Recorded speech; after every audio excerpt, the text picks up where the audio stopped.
Imagine a world where the very traits we often deem most destructive, a thirst for admiration, a ruthless ambition, and an utter lack of empathy, are also the very qualities that propel individuals to positions of immense power. What if the characteristics we find most repulsive in others are, in fact, nothing more than amplified reflections of our own unacknowledged inner darkness, the shadows we struggle to ignore? This is not simply an academic exercise or a detached study of distant figures. The unchecked narcissistic tendencies of those in power can have devastating consequences, causing widespread suffering, societal instability, and the erosion of trust. Look around you, and you'll see it. From the halls of political power to the boardrooms of multinational corporations, from the manipulative tactics of cult leaders to the destructive patterns we see in our most intimate relationships, these dynamics are at play, shaping our world in ways that are both insidious and profound. This isn't just a problem out there. It's a pattern woven into the fabric of human interaction. At the heart of this issue lies a critical misunderstanding: the belief that the psychology of powerful narcissists is purely a matter of individual pathology, a diagnosis to be applied from afar. But what if the seemingly isolated behavior of these individuals is actually indicative of a much larger societal dynamic? What if it is an unacknowledged reflection of unintegrated aspects of the collective human psyche, especially when we hand over our own agency and power to others? As Carl Jung famously said, the shadow is a moral problem that challenges the whole ego personality, for no one can become conscious of the shadow without considerable moral effort. It is this moral effort that is so often lacking, and thus we see a mirror being held up to society through the actions of the most narcissistic amongst us. These are the individuals who act as a distorted, amplified mirror, showcasing the shadow that we collectively deny and project onto others. This pattern of projection, of externalizing one's own flaws and insecurities onto others, becomes a self-perpetuating cycle. This is a fundamental method that those with narcissistic tendencies, especially powerful ones, rely upon for their self-preservation, a tool that helps maintain the illusion of their own superiority. It's also important to understand that narcissism isn't a binary concept of narcissist or not a narcissist, but a spectrum, a sliding scale where certain traits can actually be advantageous for gaining power, like a healthy self-confidence or a strong sense of ambition, while others, such as grandiosity and a complete lack of empathy, become deeply destructive. When we examine the malignant end of that spectrum, however, we often see individuals who, while driven by a deep-seated insecurity, are able to manipulate and dominate those around them. The line between a healthy self-assurance and a pathological grandiosity is often blurred by the intoxicating effect of power itself.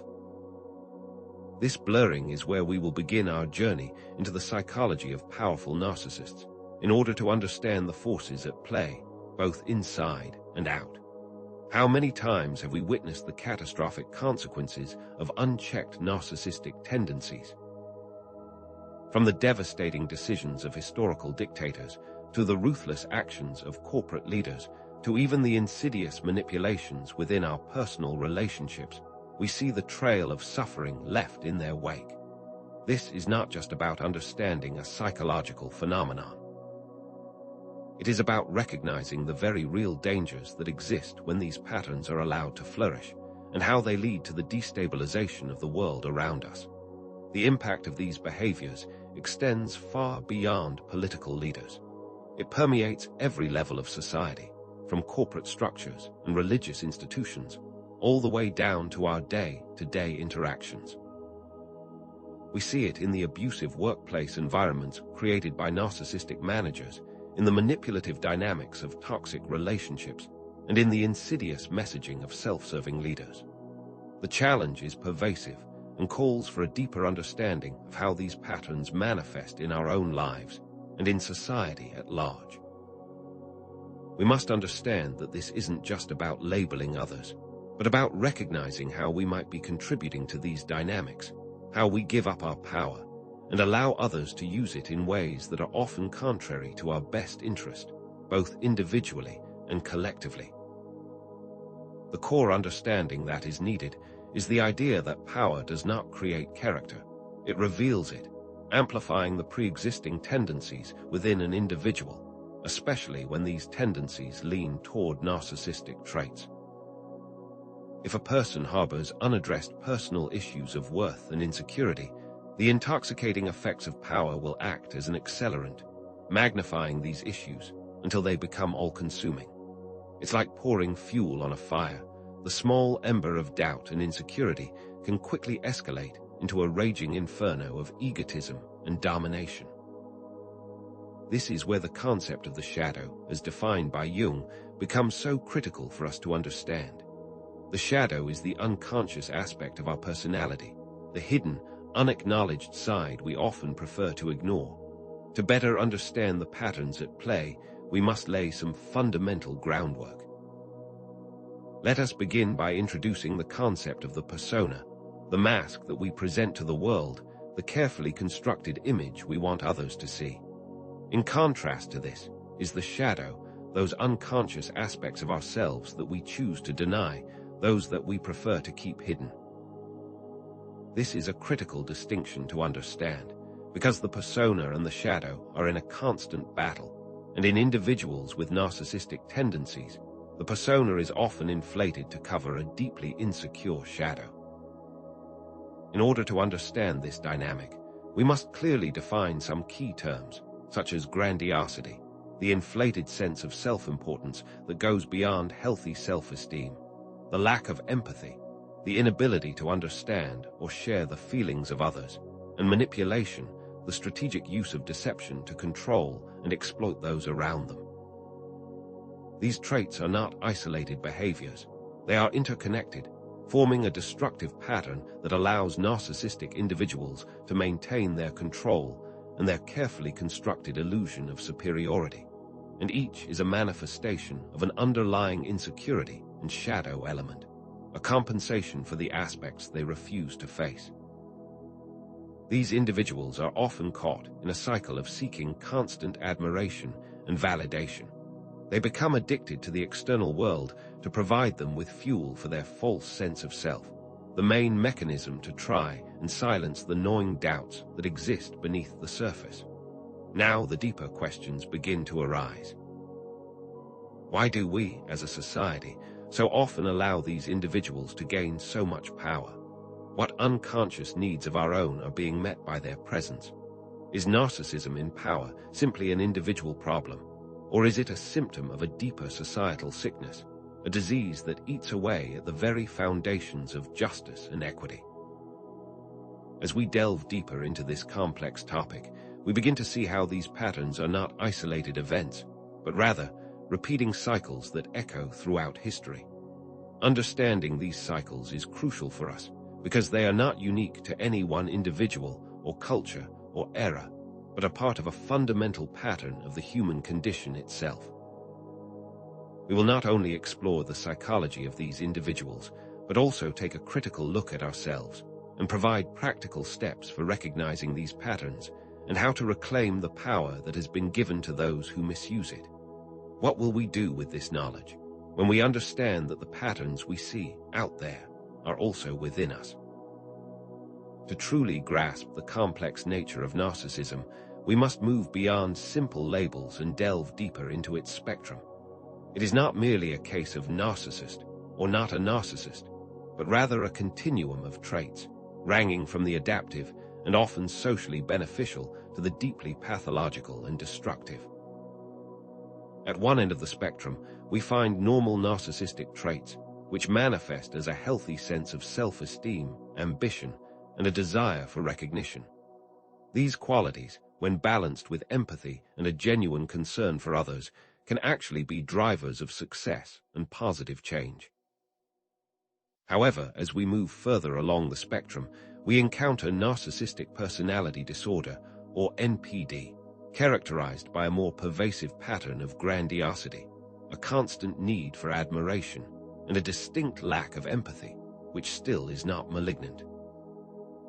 These individuals, while exhibiting many of the same traits as those with normal narcissism, operate from a much deeper place of insecurity and are far more likely to engage in manipulative behaviors.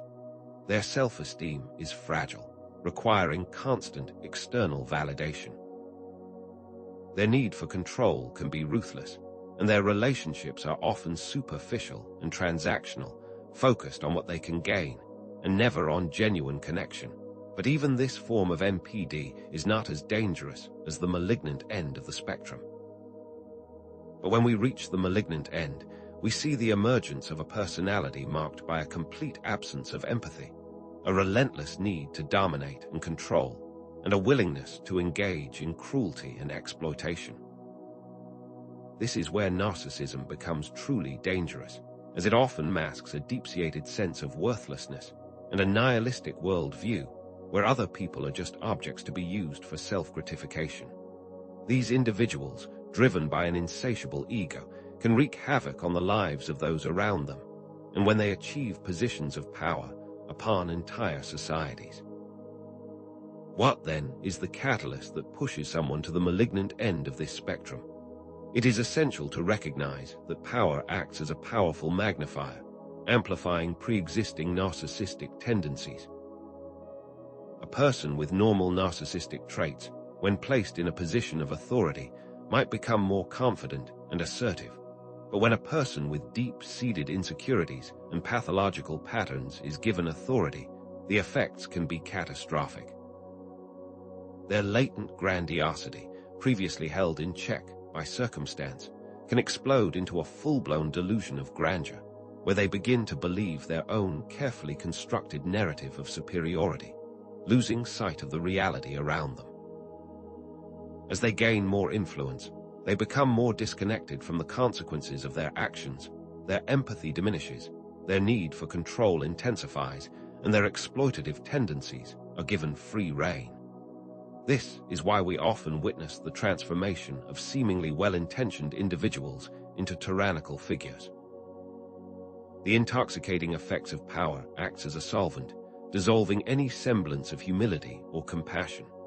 This is a pattern that plays out again and again throughout history, a dark cycle that repeats itself as those with a specific lack of self-awareness are given the reins of power, without internal checks and balances to avoid the corruption that often comes with it. Consider the example of certain historical leaders who, early in their careers, seem to hold a genuine desire to serve their people, but with the intoxicating elixir of power, became monstrous figures of cruelty and oppression. Their initial ambitions, whether noble or self-serving, gave way to complete disregard for the well-being of anyone except themselves. This is where we see the dark alchemy of power at work, turning potential into destruction, because power does not change character, it reveals it. This amplification process is insidious, as it creates a feedback loop where each act of domination further fuels the narcissistic tendencies, pulling the individual further away from reality and deeper into the labyrinth of their own ego. What happens then when the source of this power becomes an insatiable need? The driving force behind all narcissistic behavior, regardless of its position on the spectrum, is the constant need for narcissistic supply, the insatiable craving for admiration, attention, and validation. It is not true connection they seek, but rather the reflection of their own grandiosity in the eyes of others. This supply is not about genuine appreciation or respect. It is a desperate attempt to prop up a fragile and insecure ego, and to silence the inner critic that is ever present beneath the surface. The types of behaviors this need can engender are wide-ranging, including, but not limited to, public displays of self-aggrandizement, constant seeking of praise, and the manipulation of others to secure their validation. They may surround themselves with sycophants who constantly flatter them, create cults of personality where their every word is treated as gospel, or engage in competitive behaviors to prove their superiority. And all of this behavior, no matter how extreme, is born of the same underlying need. This dependence on external validation creates a profound vulnerability, and a desperate need to control the narrative around them that can result in explosive rage if they perceive any slight or threat to their inflated self-image. The destructive nature of this need becomes more pronounced as we move toward the malignant end of the spectrum. Those who are deeply narcissistic, having an insatiable appetite for attention and an extreme sensitivity to criticism, will often resort to even more extreme methods to secure their supply, such as using fear and intimidation to maintain control, and constantly demeaning or belittling those around them to feel more superior.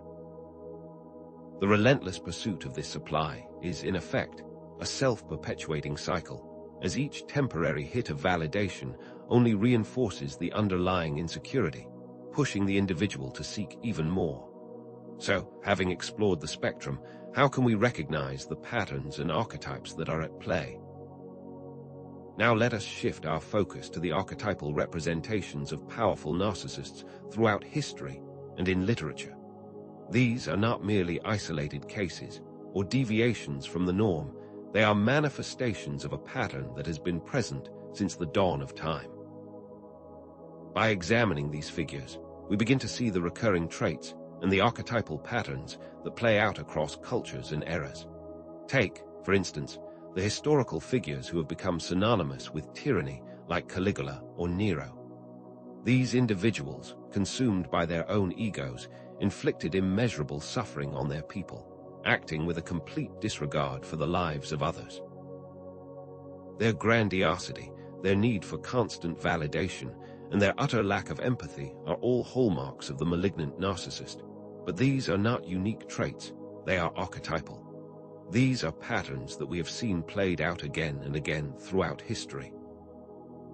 Another case in point are certain cult leaders who, through manipulation and charisma, were able to amass devoted followings, only to subject their followers to abuse and exploitation, demonstrating a complete lack of moral compass.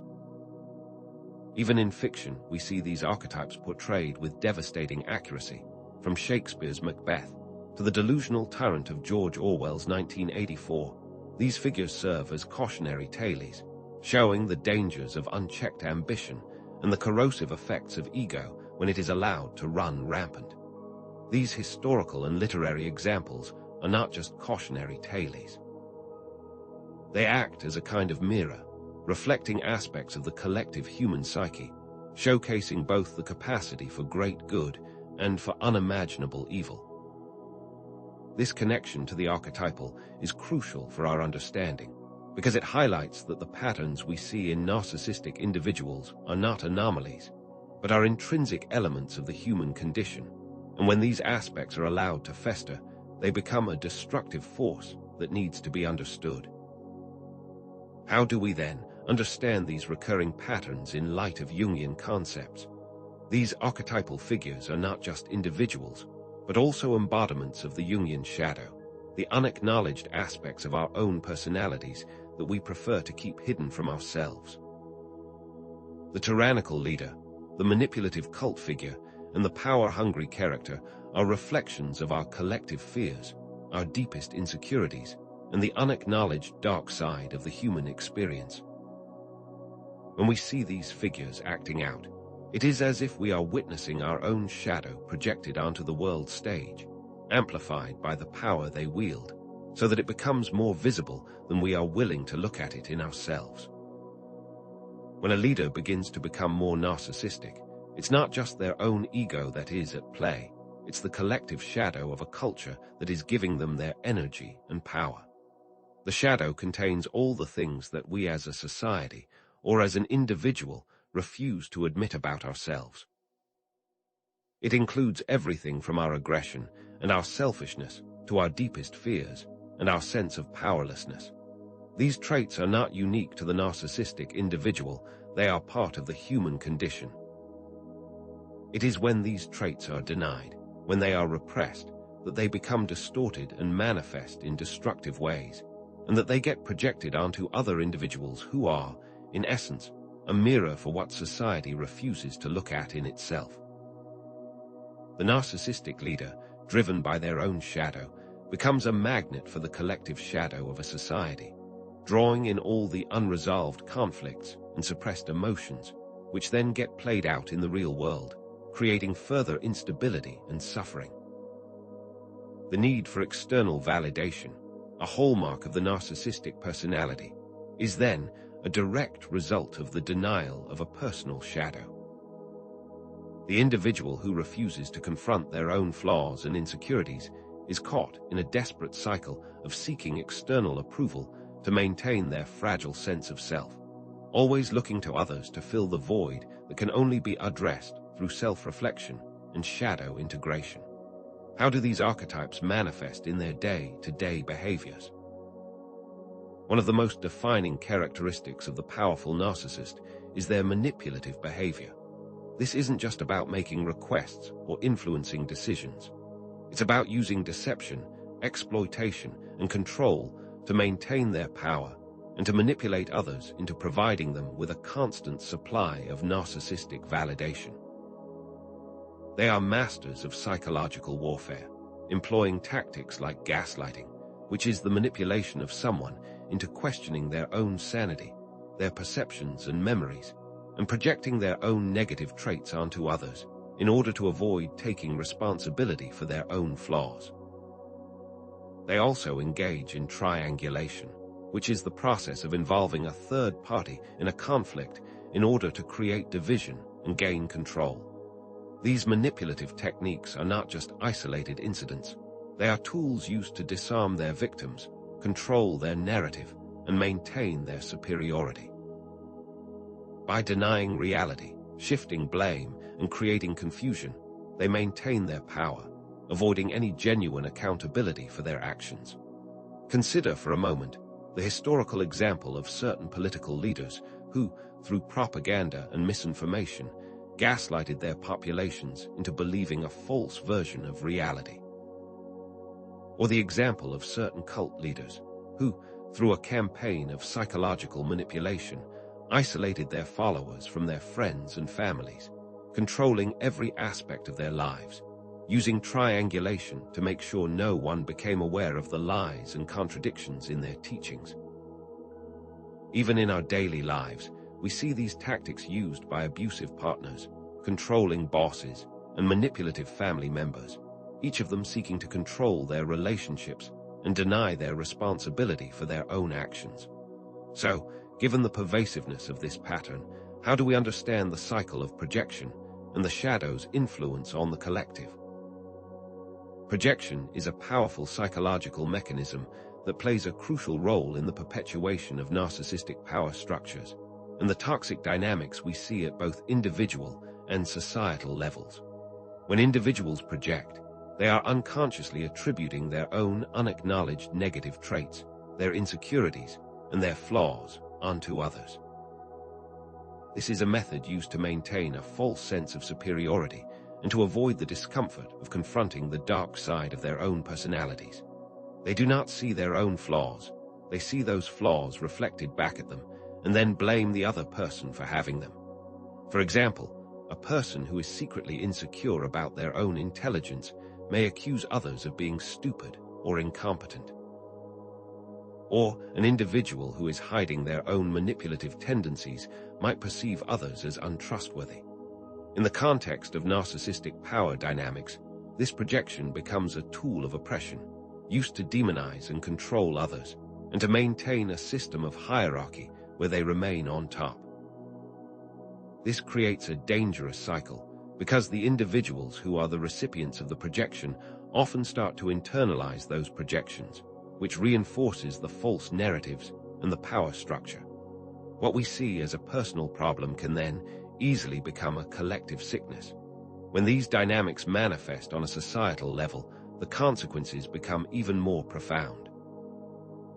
Entire groups of people can become targets of projection, leading to widespread prejudice, discrimination, and even violence. These are not just historical events. These patterns are deeply embedded in the fabric of our society, playing out again and again because we as a collective have not been willing to do the work of shadow integration. What happens when a society projects its collective shadow onto a vulnerable group? The externalization of the collective shadow through scapegoating is a dangerous pattern that has been repeated again and again throughout human history. When a society is unwilling to confront its own internal problems, when it denies its own flaws and insecurities, it seeks a target, a group, or an individual to project those denied aspects onto, so that those can be blamed for the existing suffering and for the underlying dissatisfaction. This process of scapegoating allows societies to avoid confronting their own complicity in injustice and inequality, so that they can maintain the illusion of their own moral superiority.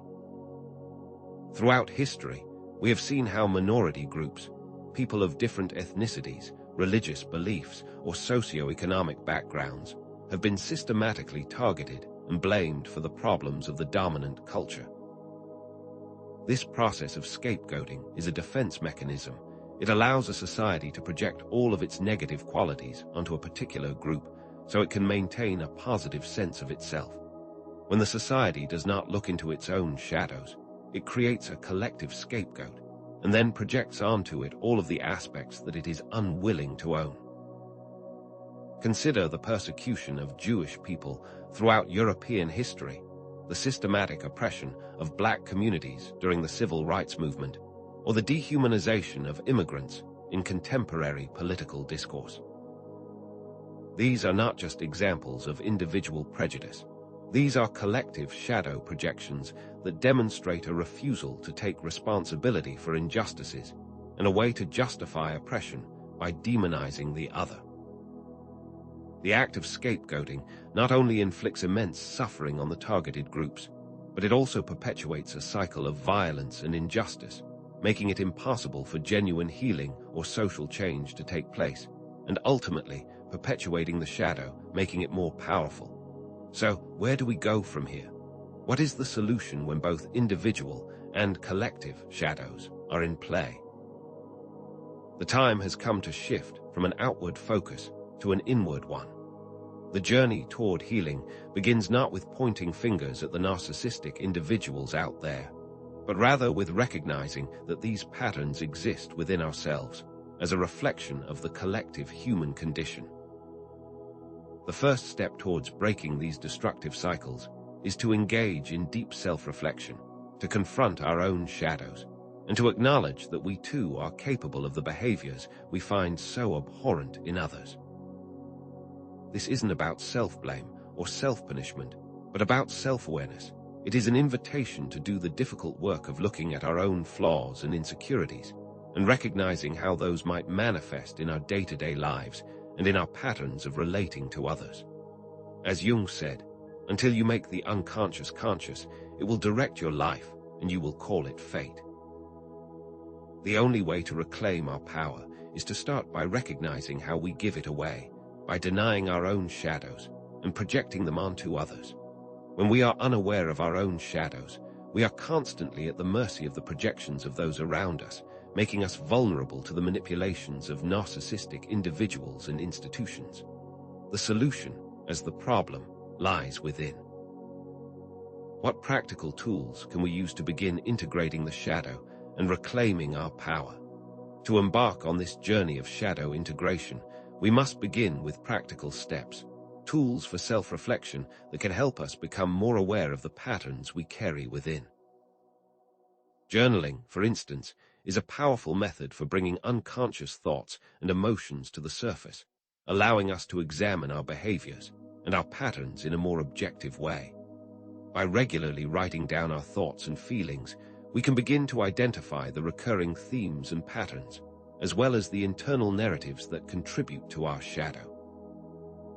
Active imagination, another powerful tool, encourages us to engage in dialogue with the unconscious, using our imagination to access the hidden aspects of our psyche and to discover the hidden stories that our shadows may be trying to tell us. By actively engaging with our inner world, we can gain greater insight into our deepest fears, our desires, and our motivations, and begin to integrate the aspects of ourselves we have previously rejected. Mindfulness techniques, such as meditation or breathwork, are also crucial tools for shadow integration. They help us become more present with our emotions and our thoughts, without judgment or resistance, allowing us to observe the shadow as it arises, so that we are able to recognize patterns rather than being swept away by them. And now, a word of caution. As we begin this journey of self-reflection, it is critical that we avoid the trap of pathologizing others and using our newfound understanding as a way to label or demonize those around us. This isn't about finding the narcissists out there, but about discovering the patterns within and using that knowledge for greater self-awareness. The focus, always, must be on self-integration rather than an external diagnosis. What benefits await us when we choose to integrate the shadow? The long-term benefits of embracing and integrating one's shadow are profound and transformative. By acknowledging our flaws and insecurities, we become more self-aware and less susceptible to the manipulations of others, and more self-sovereign. Shadow integration leads to greater empathy, which allows us to understand the motivations and actions of others from a more compassionate perspective. It allows us to relate to people not from the lens of a distorted narrative, but from a place of true understanding. When we begin to integrate our own shadows, we can begin to recognize the collective shadow in society and the projections that are perpetuating injustice and oppression, making it possible to break free from destructive cycles. As we own our own shadows and become aware of our own capacity for both good and evil, we become more authentic, more whole, and more integrated individuals. The shadow, once a source of fear and shame, becomes an invaluable source of wisdom and insight, guiding us towards a more balanced and fulfilling life. Owning our own shadows does not mean giving into destructive tendencies. It means having the awareness of our potential to harm, and therefore having the power to choose not to. In doing so, we reclaim our power by no longer being a slave to our unconscious desires and fears. This path, although difficult, is essential for genuine growth, both individually and collectively. So, what then are we to make of the cycles of power and how they repeat themselves throughout history? The cycles of power we see repeating themselves throughout history are not simply accidental occurrences, but rather manifestations of deeply ingrained psychological patterns playing out on a grand scale. These cycles are perpetuated by a range of manipulative tactics, methods of control, and systemic structures that enable narcissistic individuals to thrive, and to further entrench the patterns of control that are so detrimental to the collective. One of the most insidious of these tactics is gaslighting, a form of psychological manipulation that causes a victim to question their own sanity and perception of reality. Powerful narcissists use this technique to erode the confidence of those around them, so that they become more easily controlled. By constantly denying the truth, contradicting facts, and invalidating the experiences of others, they create an environment of confusion and self-doubt, leaving their victims disoriented and dependent on the narcissist for a sense of stability and meaning. Consider, for instance, the political leader who consistently denies making statements that they have publicly declared, or the corporate executive who manipulates their staff by making them feel as though they are the ones at fault for not understanding simple directives. These acts of manipulation are not accidental. They are calculated attempts to control the narrative and to maintain power over their victims. Another tactic frequently used is love bombing, where an individual showers another with excessive affection and praise at the beginning of a relationship, so that they create a sense of intense dependency. Once the victim is hooked, the narcissist will then begin to devalue and criticize them, creating a state of emotional whiplash that leaves them constantly seeking the approval they once received so freely. This is how abusive relationships work, and this is how some cults begin their recruitment process. When the target begins to question the dynamic, the narcissist often switches into the role of the victim, portraying themselves as the one who is being wronged, and manipulating those around them to feel sympathy for their fabricated suffering. This way, they avoid having to take responsibility for their own actions and continue to maintain their position of control and power. How do these methods of manipulation become embedded in larger structures? Narcissism doesn't exist only in individuals. It can also manifest within entire systems, creating what we can call narcissistic systems. These are environments where the structures and norms are designed to reinforce the patterns of behavior exhibited by narcissistic individuals, so that control is maintained and dissent is silenced.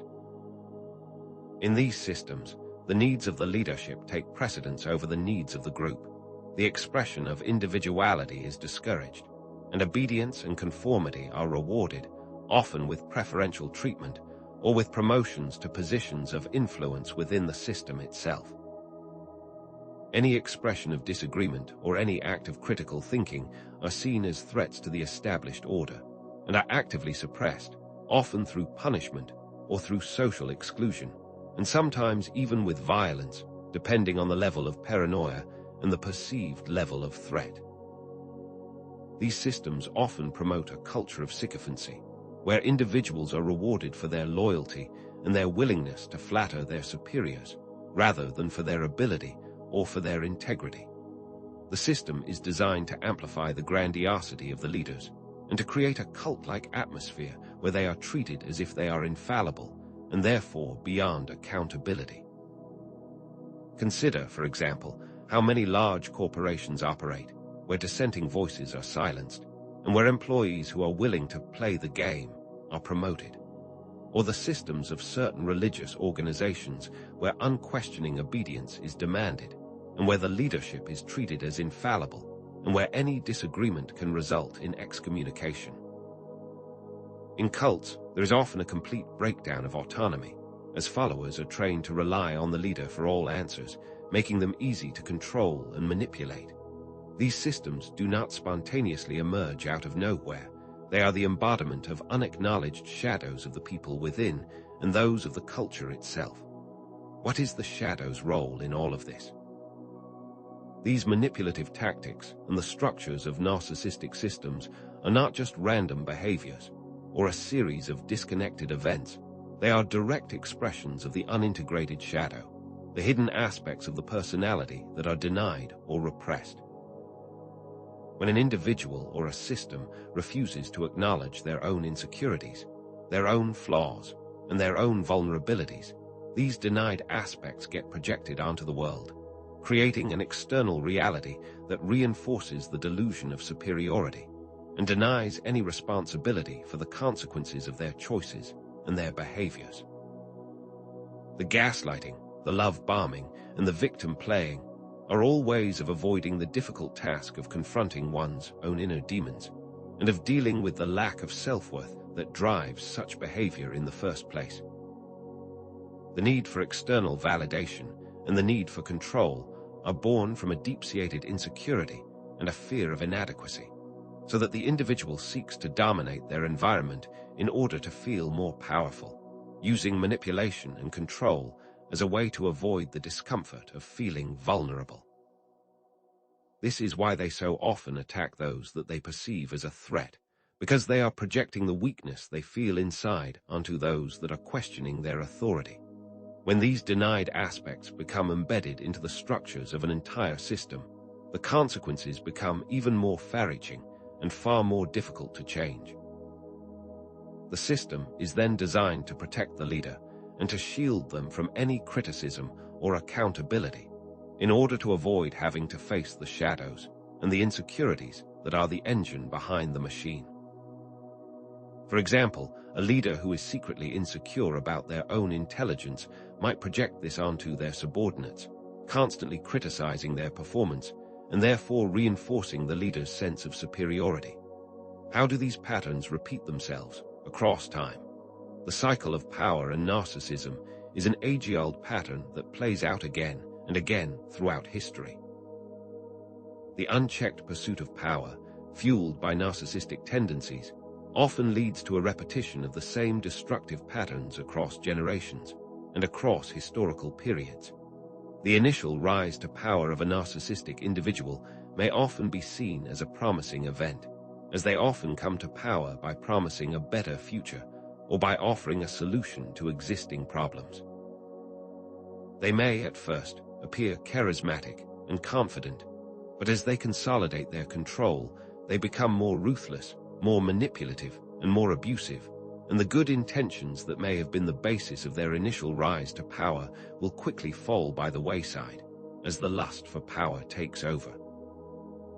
The system they create is usually designed to perpetuate their rule, to silence dissent, and to ensure their continued control, often leading to an era of oppression and injustice, until finally the system collapses or the leader is overthrown. But this is not the end of the cycle. What tends to happen is that the power vacuum left by the fall of a narcissistic leader will often be filled by another individual with similar tendencies, who then reinstitutes the same patterns and the same dynamics, starting the cycle all over again. Consider, for instance, the rise and fall of tyrannical leaders in various historical periods, or the repeating patterns of corruption and abuse in political systems. We see the same pattern play out in families as well, where the abusive behavior of a parent can get repeated by the child in the next generation, perpetuating a cycle of trauma and a cycle of pain. Why do these patterns repeat themselves so faithfully? The power vacuum that is often left in the wake of a fallen narcissistic leader is a dangerous and destabilizing period that, more often than not, becomes an opportunity for other individuals with similar tendencies to rise to power. These individuals, often driven by a similar need for validation and control, will then reinstitute the same patterns of abuse and oppression, and the cycles of tyranny then continue. The downfall of a narcissistic leader does not necessarily mean the end of the cycle. It often simply creates a chance for another individual with the same pathology to step into the vacuum of power that has been created. This highlights the crucial role of both individual psychology and societal conditions in perpetuating these cycles. When societies are in times of great uncertainty, instability, or social unrest, they often become fertile ground for the rise of charismatic but ultimately destructive leaders who offer simplistic solutions to complex problems and who exploit the fears and insecurities of the population. And this is why the cycle continues, as the society is often willing to give its power away to an individual who promises security or promises solutions to deeply rooted problems. Consider, for example, the aftermath of many revolutions or civil wars, where the overthrow of one tyrant often leads to the rise of another with similar or even more extreme tendencies, starting the cycle all over again. The cycle can be broken, but it does require a more profound understanding of the patterns and a more honest look at how these dynamics work within our own lives and within society as a whole. Is there a way out of these endlessly repeating cycles? Breaking these destructive cycles requires a multifaceted approach, one that addresses both the individual psychology and the systemic structures that contribute to the problem. On a personal level, it requires deep self-reflection, shadow integration, and a willingness to confront our own flaws and insecurities, rather than projecting them onto others. It is only by acknowledging our own potential for narcissistic tendencies that we can begin to break free from the grip of the shadow. On a collective level, it requires systemic changes that promote accountability, transparency, and equality. This includes challenging the existing power structures that allow narcissistic individuals to amass influence and creating systems that foster empathy, compassion, and social responsibility. It is by actively promoting critical thinking and by fostering a culture of transparency that we can begin to create an environment that makes it more difficult for narcissistic individuals and systems to thrive. Consider the shift towards democratic accountability and the establishment of checks and balances in modern governments that are an attempt to avoid the corruption that comes from an excess of power. However, even these methods of control are only partially effective, since we have not looked into the shadow aspects of why these structures are necessary in the first place. The real transformation will come when we are able to understand the shadow in ourselves, in the leaders that we follow, and in the systems that we inhabit. But why, then, do we enable these types of people to take the stage in the first place? It is crucial to understand why societies often tolerate, and sometimes even actively support, narcissistic leaders and the destructive systems that they create. This is a complex issue that involves a combination of psychological, sociological, and historical factors. One of the most significant factors is the human tendency to project our own unacknowledged shadow onto others, especially onto those who appear to be strong and charismatic. When we are unwilling to confront our own fears and insecurities, we often seek leaders that project an aura of power and confidence, and when this occurs, we are often blinded to their flaws and to their manipulative tendencies. The desire for simple answers and the wish for strong leadership can be easily exploited by narcissistic leaders who offer simplistic solutions to complex problems and who capitalize on people's fear, rather than on their capacity for reason and compassion. In a culture that worships success and power, it is easy to be drawn to individuals who appear to embody those ideals, even when those ideals are empty of any real substance, and even when they are at the expense of others. This tendency is made even worse when propaganda is used to manipulate the public opinion and to create a false narrative that supports the leader's agenda and that suppresses any dissent or any questioning of their behavior. Consider, for instance, how certain historical leaders have used propaganda to create a cult of personality, or how certain corporations have used marketing to sell a vision of success and glamour that is empty and hollow. Why do we tend to place our leaders on a pedestal? This tendency to place leaders on a pedestal, to engage in a form of hero worship, is another manifestation of our own unacknowledged shadow.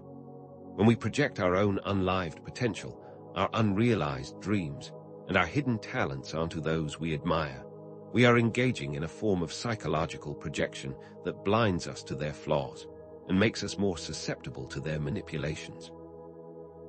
This kind of hero worship is a way for us to avoid taking responsibility for our own lives, as we give our power away to another person, and then allow them to live out our own unacknowledged and unrealized potential.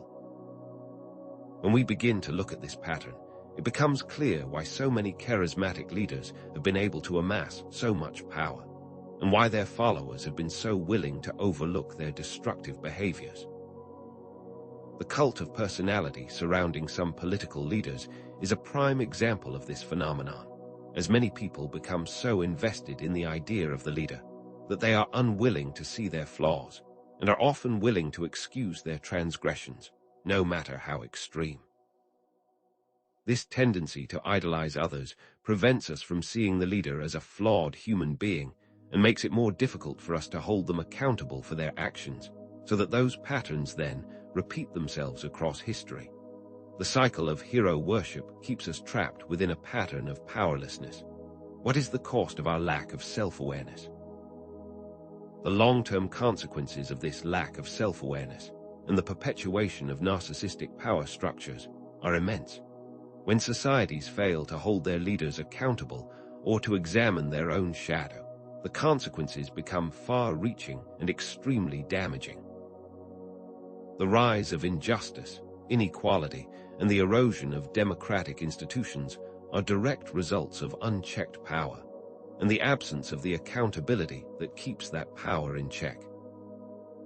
When leaders are allowed to operate without any oversight, they can use their power to enrich themselves, to oppress their people, and to create a society that is not only unfair, but is also deeply unstable and constantly at risk of collapse.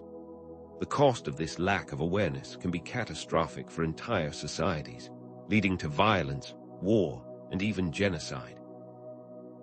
The erosion of democratic institutions is not an abstract idea.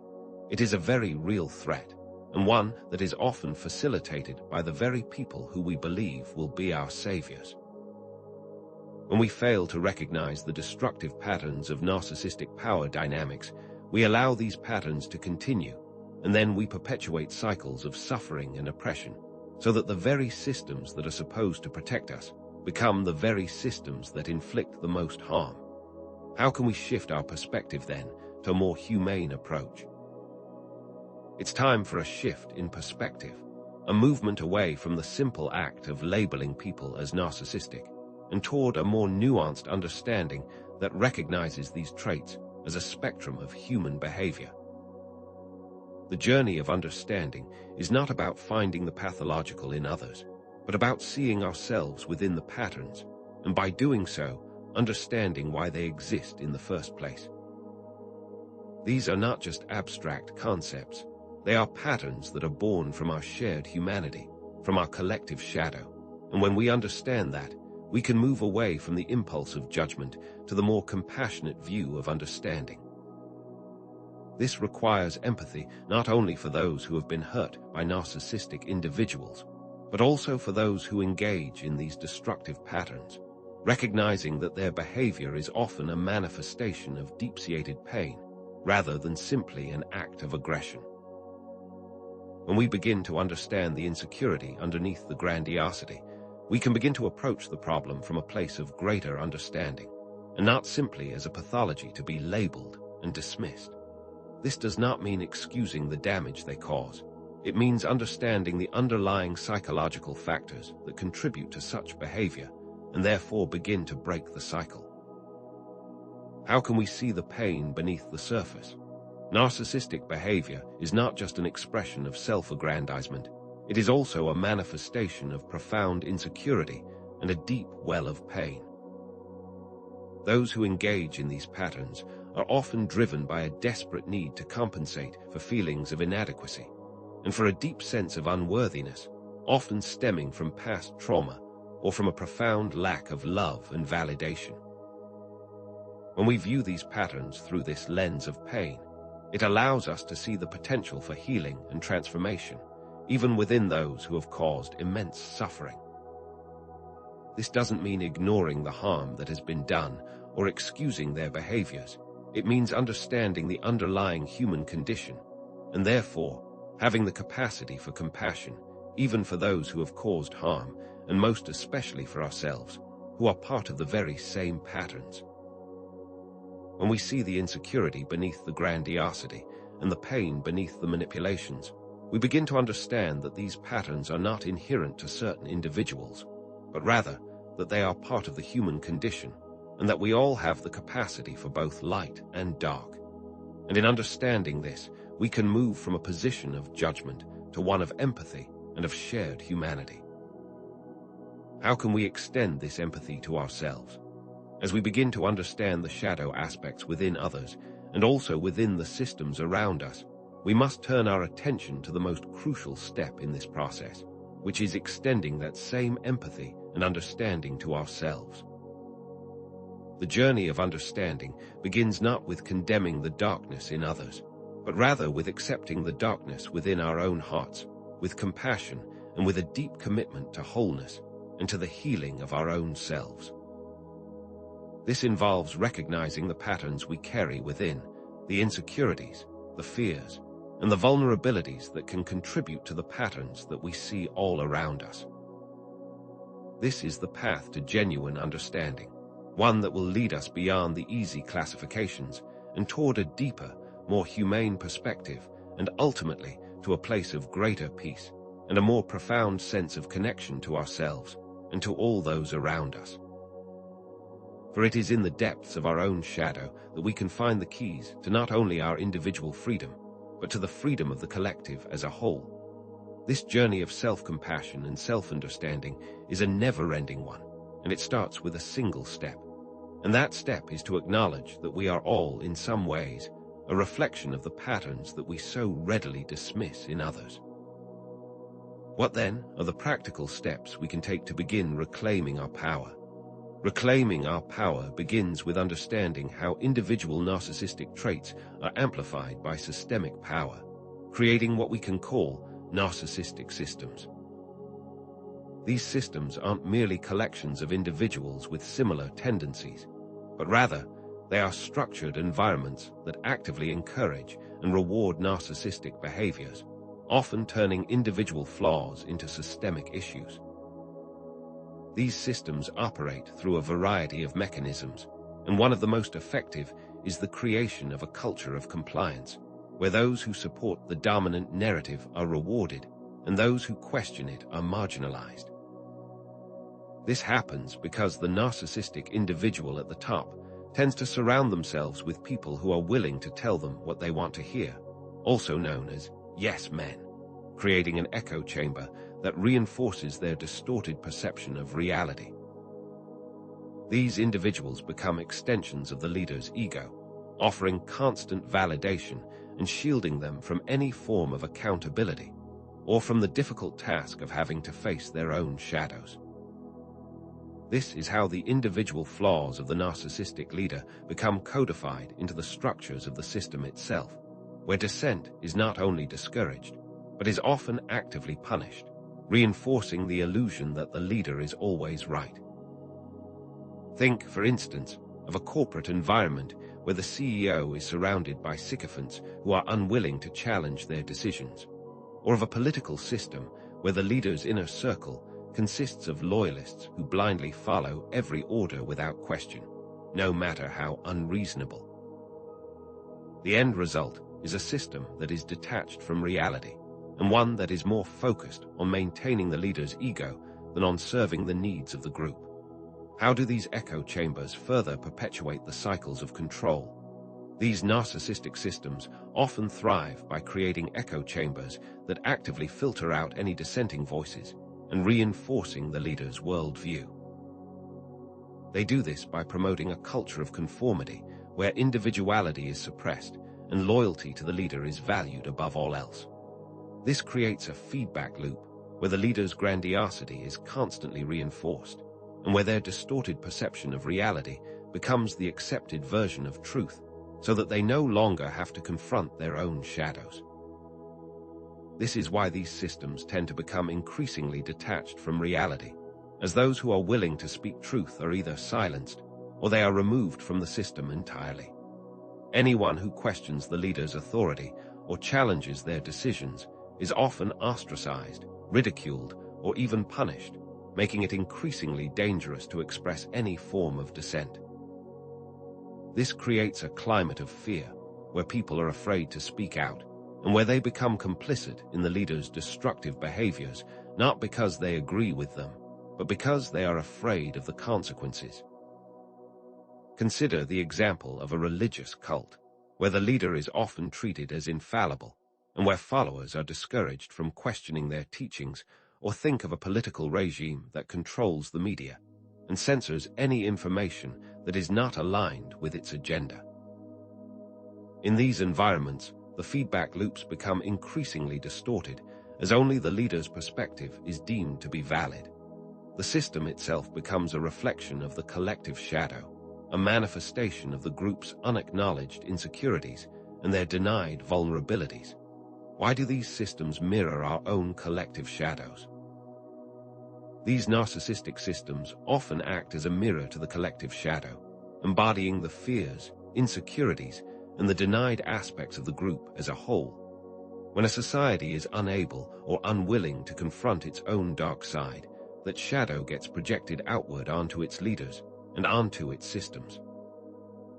When people are afraid to acknowledge their own vulnerabilities and their own flaws, they often seek leaders who embody a distorted sense of power, so that those leaders can carry their shadows for them in a way that allows the collective to avoid facing these difficult and painful truths. The systems that these leaders create often reflect the unacknowledged anxieties and the unresolved conflicts of the group itself, becoming a vehicle for the expression of the collective shadow. This is how societies that are deeply divided by fear and that are unable to reconcile their own inner conflicts will tend to project their shadows onto minority groups or onto scapegoats, so that their own insecurities can be externalized. Consider, for instance, how societies that are grappling with economic instability might turn to authoritarian leaders who promise a return to order and who blame their problems on outside forces, or how societies that are struggling with their identity might seek to create an idealized past while ignoring the inconvenient truths of their own history. In this way, the external world reflects the internal world, and the narcissistic system becomes a stage on which the collective drama of the shadow is played out. How can these historical and contemporary examples help us understand these patterns? If we examine historical examples of narcissistic power in action, we see very clear patterns that repeat themselves across different cultures and throughout different eras. Leaders like Nero, Hitler, and Stalin each had their own unique contexts, yet their actions were all driven by the same need for absolute power, a lack of empathy, and an insatiable desire for validation, which is the hallmark of narcissistic personality traits. Nero's extravagant lifestyle and his brutal purges, Hitler's genocidal campaign and his manipulation of nationalistic fervor, and Stalin's paranoid purges and his cult of personality, each highlight the destructive consequences of unchecked power and the lack of empathy that often goes along with it. These leaders used their positions of authority to dominate, to control, and to manipulate those around them, and they consistently prioritized their own needs above the needs of the populations that they were meant to serve. They often engaged in a variety of manipulative tactics, including gaslighting, love bombing, and scapegoating, in order to maintain their positions of power, and to avoid the difficult task of confronting their own shadows and their own personal vulnerabilities. These examples from history are not just isolated incidents. They are demonstrations of the recurring patterns that emerge when power is concentrated in the hands of individuals who have not integrated their own shadows, and who are therefore driven by their need for external validation. How do we see these patterns mirrored in our own modern age? If we look at contemporary scenarios, we can easily see these same patterns of narcissistic behavior manifesting in a variety of different contexts, including corporations, political movements, and social media. The corporate CEO who demands absolute loyalty and micromanages every aspect of the company. The political leader who uses divisive rhetoric and demonizes their opponents. And the social media influencer who manipulates their followers for personal gain are all examples of the same destructive pattern that we see in historical figures, although they may be operating on a different scale and in different contexts. These individuals are all driven by a need for validation and a need for control, and they often use a variety of manipulative tactics to maintain their positions of power, mirroring the behavior of historical figures from the past. Consider the cult of personality that often surrounds tech entrepreneurs, who are often seen as visionary leaders, despite their own questionable ethical practices, or the political rhetoric that is used to divide people into opposing camps that ultimately benefits those who are in power. These contemporary examples highlight that the underlying dynamics of power and narcissism are the same, even though the specific manifestation of these patterns might look very different from the past. What is the underlying truth of these repeating cycles? These examples underscore the cyclical nature of narcissistic power, revealing that these patterns tend to repeat themselves throughout history and across various contexts.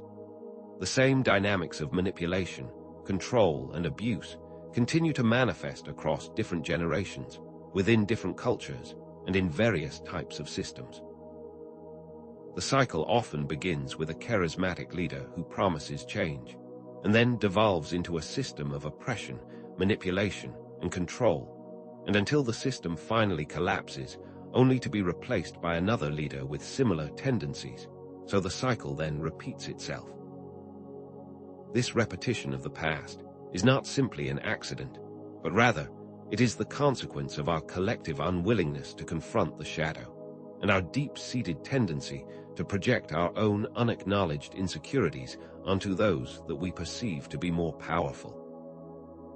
These cycles are not only external, but they also repeat within individuals, as personal cycles of abuse get repeated within families and in intimate relationships, demonstrating that the patterns of narcissism are not just confined to the macro level of societies, but also exist on the micro level of our own personal lives. This is where we see that the inner world reflects the outer world in a way that creates constant cycles of abuse and repeated patterns of suffering unless we bring awareness to our own shadows. What fuels this desperate need for control and validation? The deep-seated insecurities that drive narcissistic behavior often mask a profound sense of inadequacy and a deep well of vulnerability. The need for external validation and the need for control are often a shield against a deep-seated sense of worthlessness and a desperate attempt to feel more powerful, more worthy, and more important. Contrary to the appearance of arrogance and grandiosity, the narcissist is often driven by an internal sense of fragility and an unconscious fear of being exposed as not being as special as they appear to be. The need for constant praise and the tendency to lash out against those that challenge them are not simply random behaviors, but rather they are desperate attempts to prop up a fragile ego and to avoid the pain of confronting their own vulnerabilities. The pursuit of power is often a desperate attempt to feel less powerless, and the need for external validation is an attempt to compensate for an internal lack of self-love. This is a crucial distinction that we must understand. That true self-worth is an internal experience. It is not based on the opinions of others or on the external validation of others, and that the narcissist is in a constant search for something that can only be found within. The denial of this insecurity leads to a need to dominate and an ever-increasing need for control, creating a self-perpetuating cycle of destruction. Where do these insecurities come from in the first place? These insecurities are often rooted in past traumas and unmet needs, particularly during childhood, where experiences of emotional neglect or abuse can have a profound and long-lasting impact on the development of one's personality and their capacity for self-worth.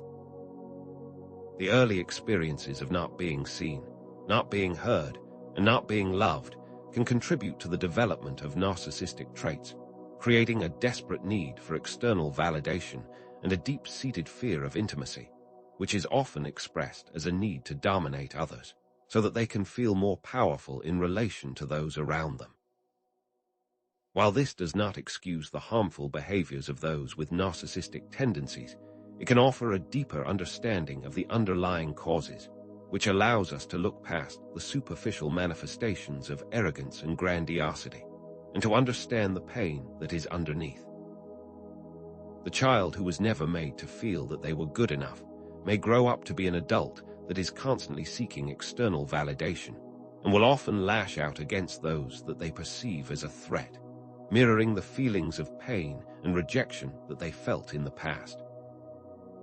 This is why we must learn to look past the surface and to understand that the outward behaviors are often a reflection of deeper, more painful experiences.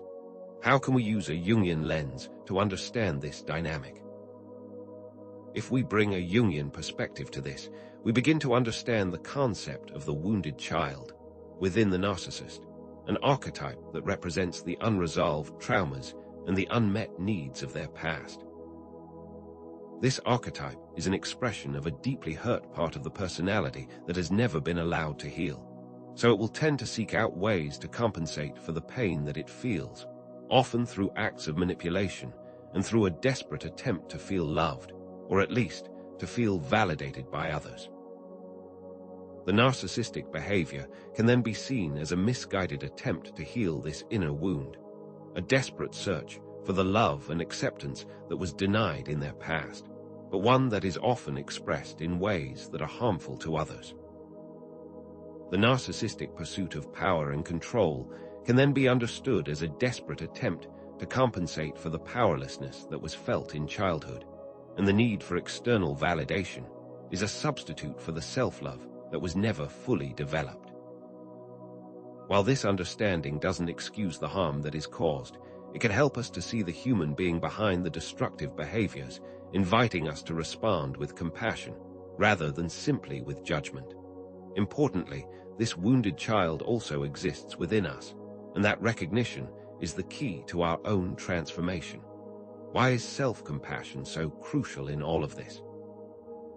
As we begin to understand the complex dynamics of narcissism, and as we begin to see these patterns in the systems around us, it is crucial to shift our focus inward and to begin the process of self-compassion and shadow work. The journey of understanding our own shadow begins with an acceptance of our own flaws and vulnerabilities, and with an understanding that judgment will only lead to denial and to a perpetuation of these same patterns that we are now trying to understand. Approaching our own darkness with the same compassion that we would extend to a hurt child allows us to explore the darker aspects of our personality without falling into shame or self-condemnation. Self-judgment is nothing more than another form of external judgment. It is merely the internalized voice of the same shadow that we are trying to integrate. Challenging the narrative that we are somehow better than others, or that we are somehow exempt from the very patterns we condemn, is essential to freeing ourselves from the grip of the shadow. We must learn to extend the same compassion and the same understanding that we have for others towards ourselves, and to recognize that this is not about excusing our mistakes, but about understanding them so that we can heal and grow. How can we move beyond the idea of us versus them? The idea that there is a clear separation between us and them is another way that we perpetuate the very cycles we are trying to break. The patterns that we have been discussing exist on a spectrum of human behavior, so that we all possess the potential for both light and dark, although the manifestation of that darkness may differ from person to person and from system to system.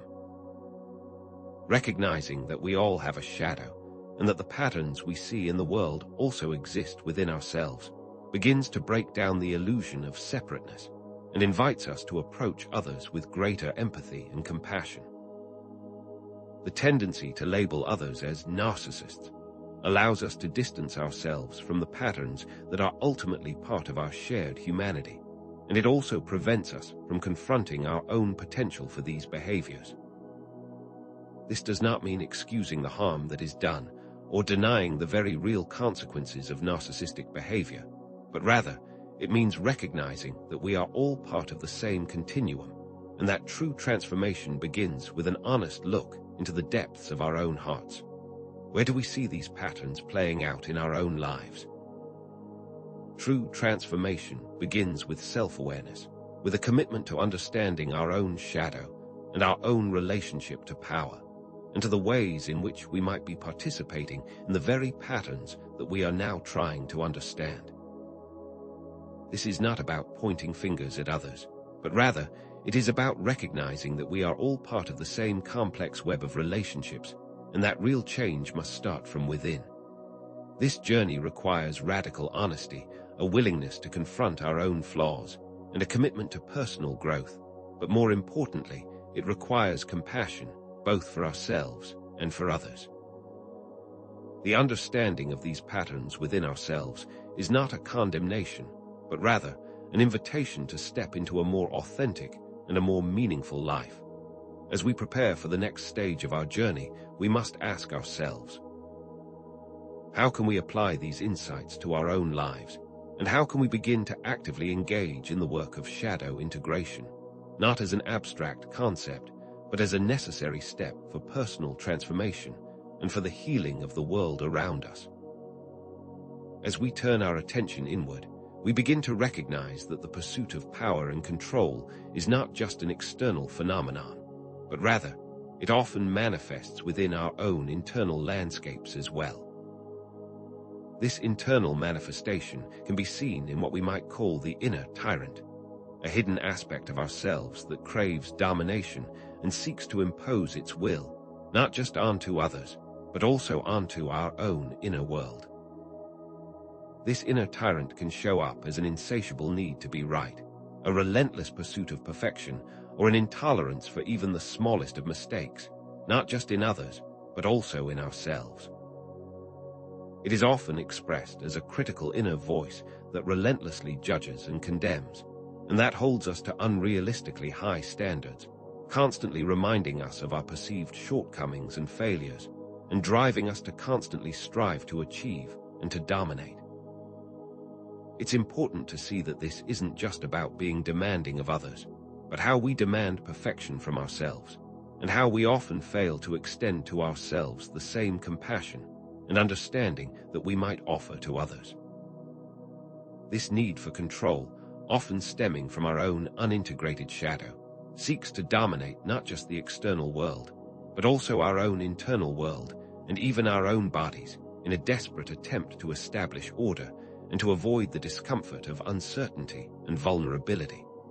How do these internal patterns then project themselves onto our external world? These internal patterns of control and domination are often projected onto others, particularly those who we perceive as being less powerful or less capable than ourselves. This is the mechanism through which we often externalize our own unacknowledged shadow traits, and where we attribute to others the very qualities that we refuse to acknowledge within ourselves.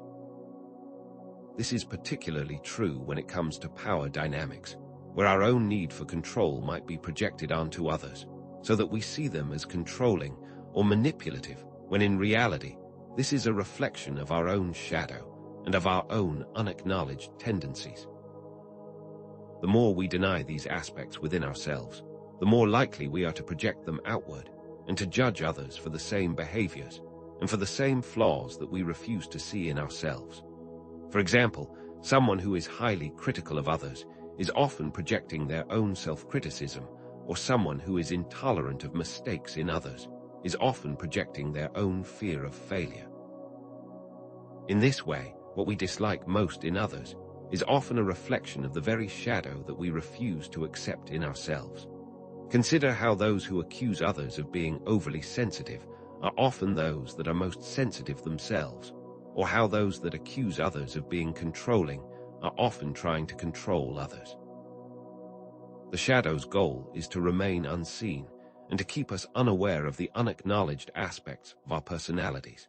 How can we then begin to recognize the specific triggers for these shadow projections? Recognizing the triggers for our shadow projections is a critical step in the process of self-awareness and integration, as these triggers are often the entry point to our denied aspects and to the parts of ourselves that we have judged as unacceptable. These triggers are not simply random occurrences, but rather they are often specific situations or specific behaviors that activate our shadow and bring to the surface the hidden aspects of our personalities. These triggers may include anything from being criticized, to being challenged, to being made to feel inadequate, or to the loss of control. The key is to begin to pay attention to our emotional reactions in specific circumstances and to recognize the patterns that emerge so that we can gain valuable insights into the workings of our own shadow. For example, do you find yourself becoming defensive when challenged? Do you find yourself reacting with anger when someone questions your authority? Or do you find yourself needing to always be right?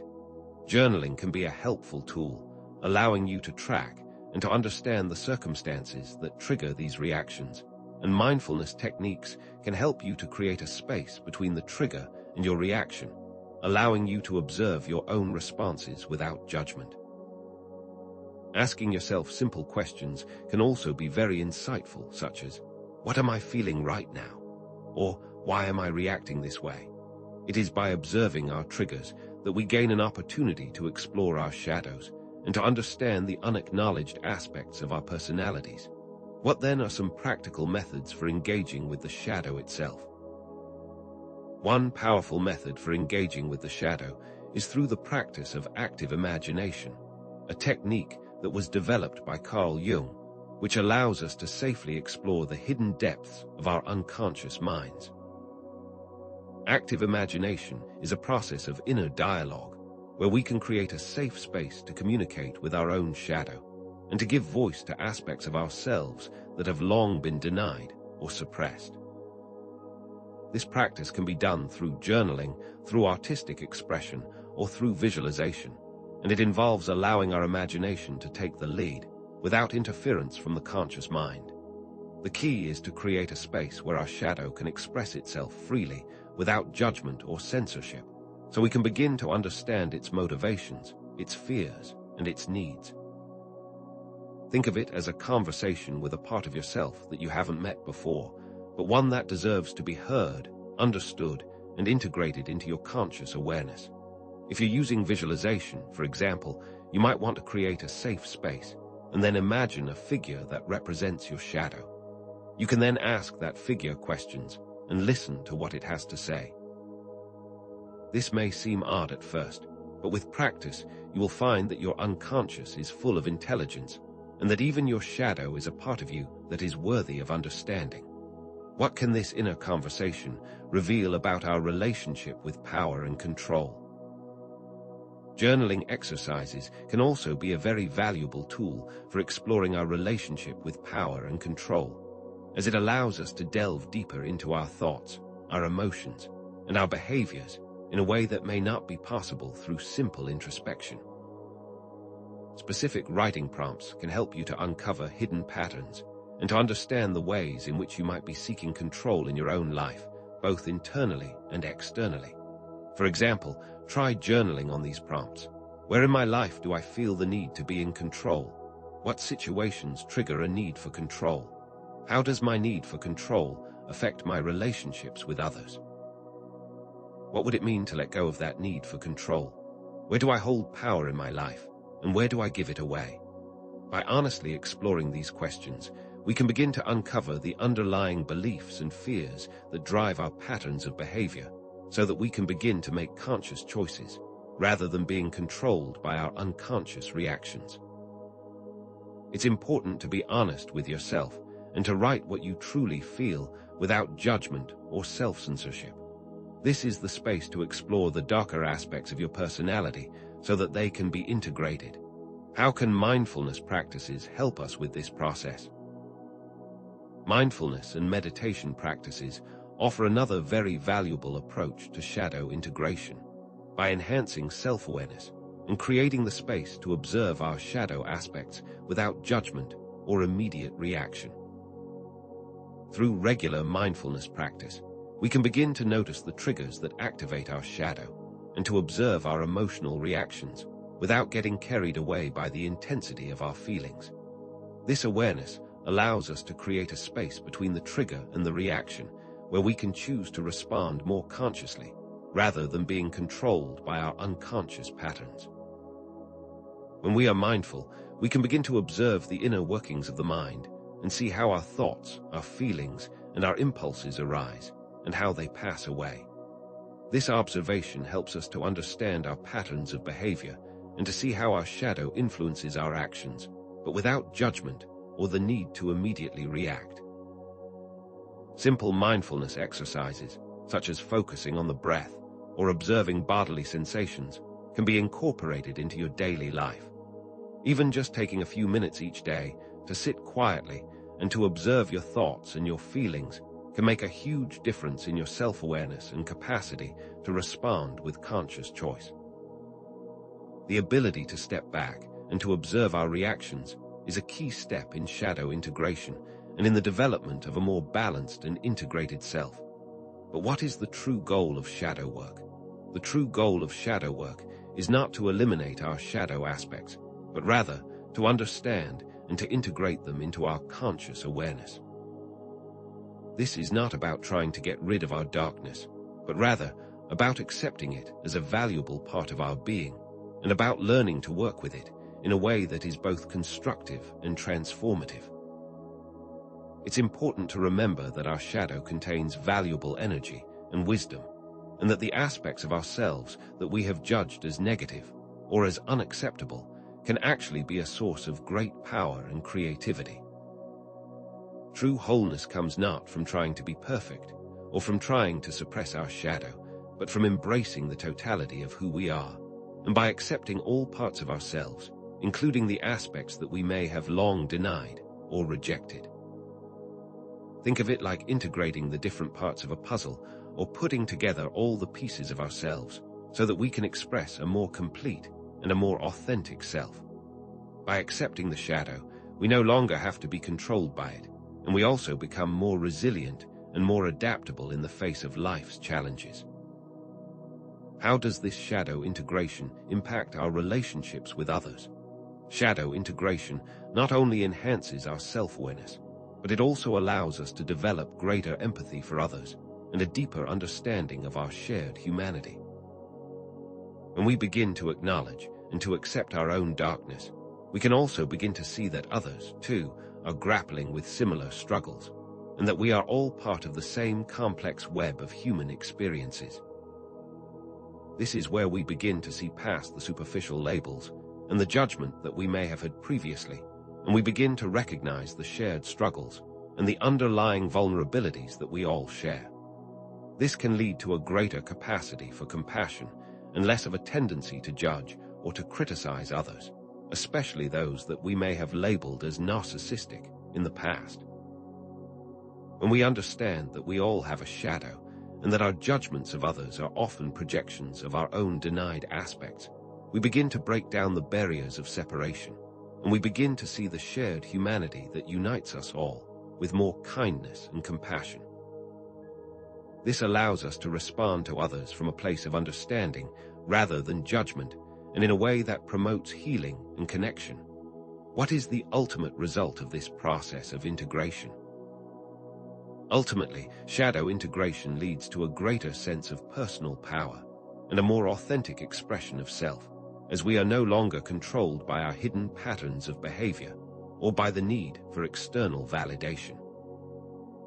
As we accept our shadow aspects, we are no longer bound by the need to present a false or idealized persona to the world, which frees us from the constant need to seek validation from others, so we can make more authentic choices and enter into relationships that are based on genuine connection, rather than the fulfillment of our unmet needs. This is where we begin to operate from a place of internal authority, rather than from a need for external control or the constant pursuit of power. When we embrace our shadows, we reclaim a very deep and potent sense of personal power that comes from the acceptance of our whole selves, and that allows us to express our unique potential and our authentic purpose in the world, without fear of judgment or the need to conform to external expectations.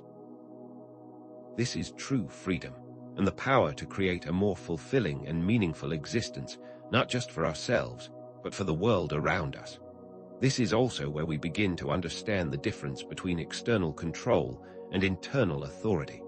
How can this concept of internal authority transform our lives? As we integrate our shadows, we begin to reclaim our authority and to shift from an external locus of control to one that is grounded in our own inner knowing.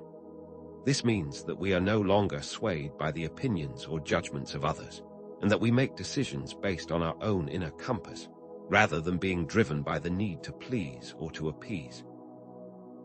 This does not mean ignoring the needs of others or being disconnected from the world around us, but rather, it means that we are not so easily swayed or manipulated by the external forces, and that we are guided by a deep sense of inner integrity and self-respect.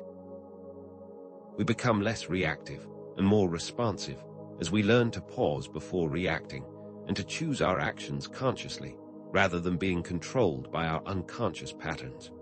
This is where we no longer take things so personally and where we are able to set healthy boundaries in our relationships.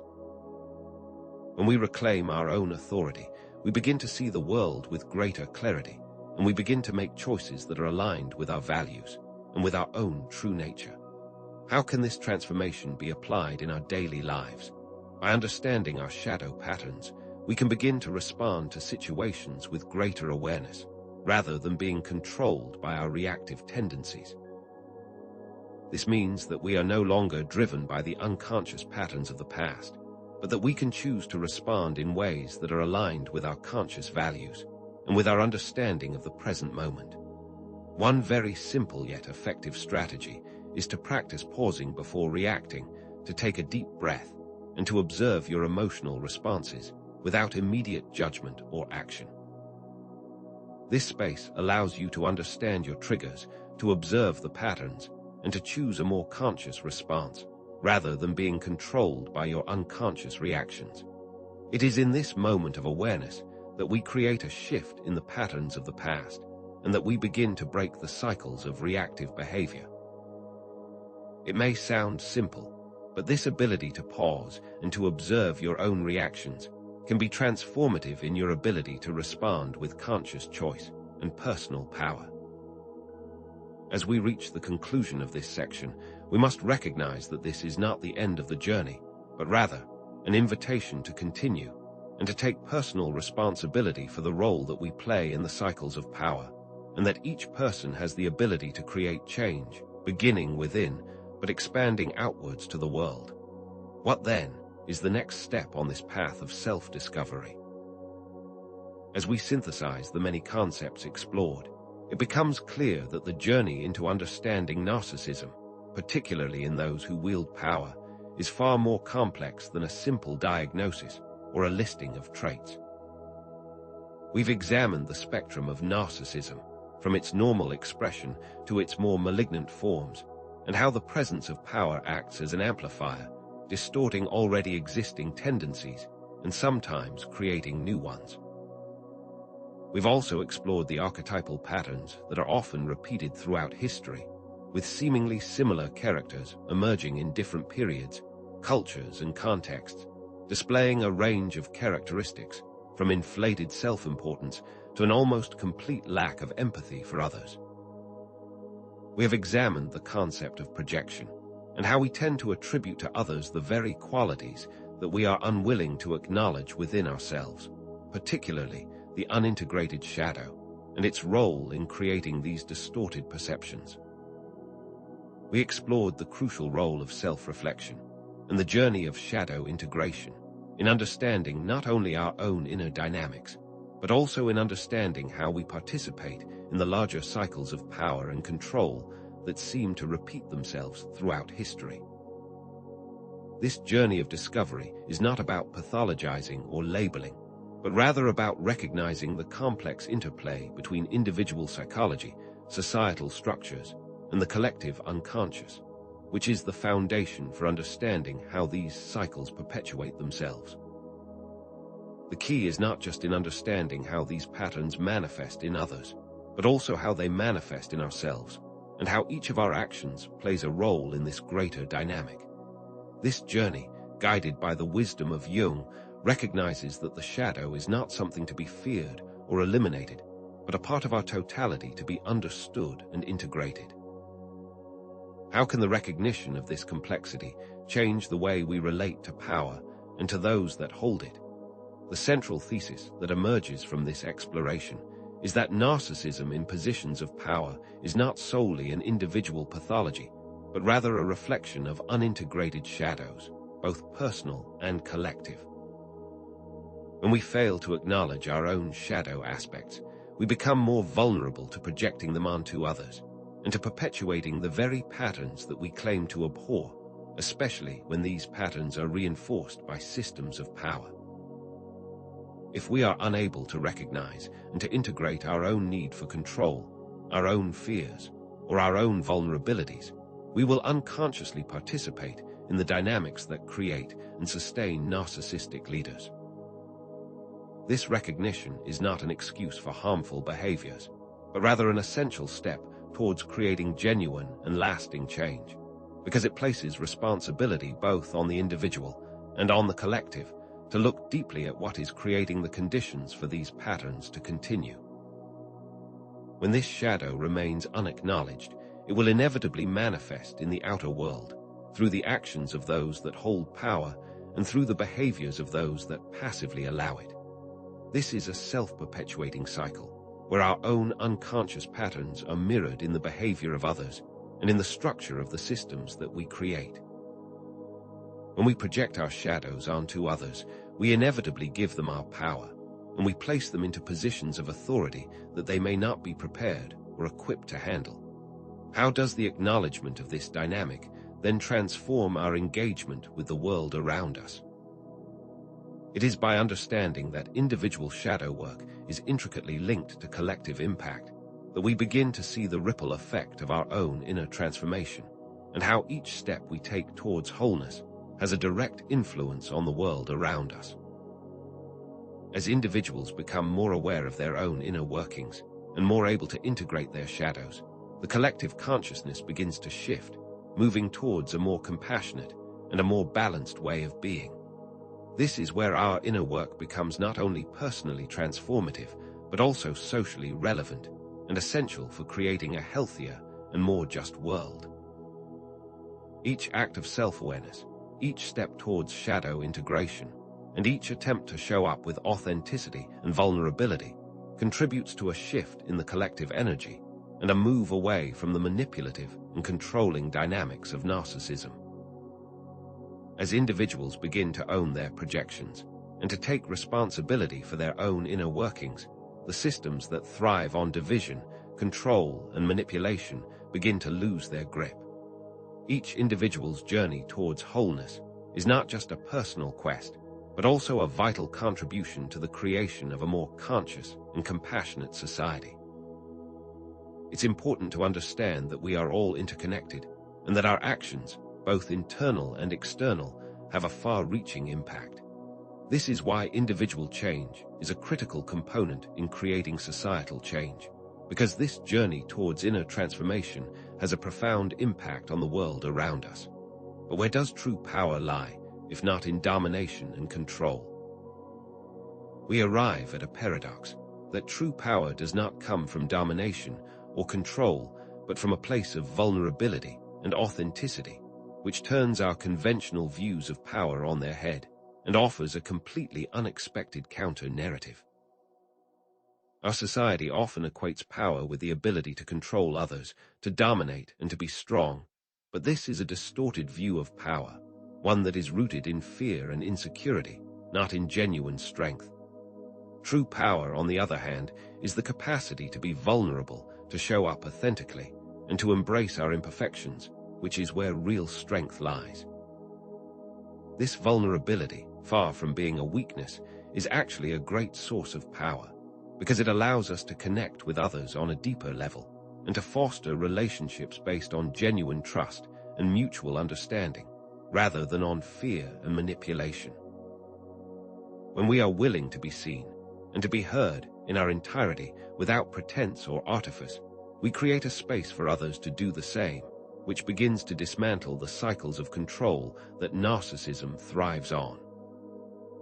This may be counterintuitive to those who have internalized the societal narrative that equates power with dominance, but true power is found in the courage to be vulnerable, in the ability to show up without a mask, and to embrace the entirety of our human experience. How does this link back to shadow integration? The link between vulnerability and shadow integration becomes evident when we understand that it is by embracing our own vulnerabilities and accepting our imperfections that we can truly begin to acknowledge and integrate our shadow aspects. The need to project our shadow often stems from a place of vulnerability, which we often see as weakness, and it's the need to avoid this weakness that drives the need to deny our shadow aspects and project them onto others. When we are able to embrace our own vulnerabilities, to acknowledge them, and to accept them, we reduce the need to project them onto others, which creates space for acceptance, understanding, and authentic connection. This is where our shadow begins to transform from a source of hidden reactivity and manipulation to a well of hidden wisdom and power. Think of it this way: if you are ashamed of your mistakes, you may overreact when someone else makes a mistake, or you may project that need for perfection onto others and become intolerant of their flaws. When you accept that you are imperfect, you become less reactive and also more compassionate towards yourself and others. This embrace of vulnerability is a critical component for shadow integration, as it reduces the need for projection, and it creates a space for wholeness and acceptance. How does this change our relationships with the world?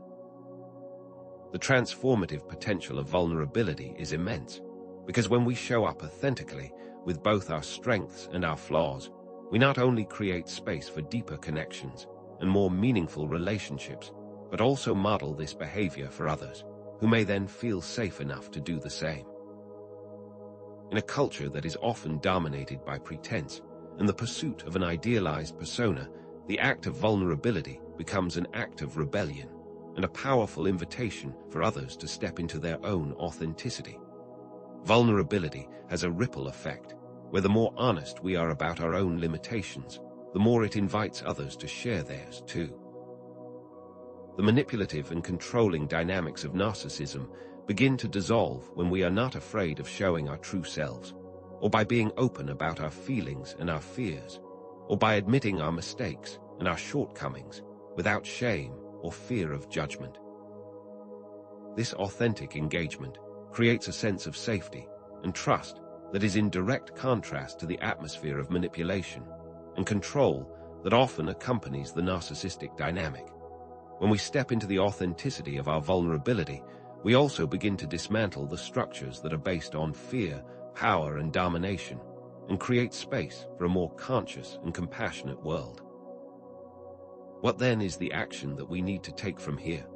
The call to action that arises from this exploration is a call to self-reflection and to examine our own behaviors and how they relate to power and control and where we may be projecting our own shadows. This is a process that must be ongoing, as it is not something that can be accomplished once and then set aside, but rather it is a continual journey of self-discovery and integration.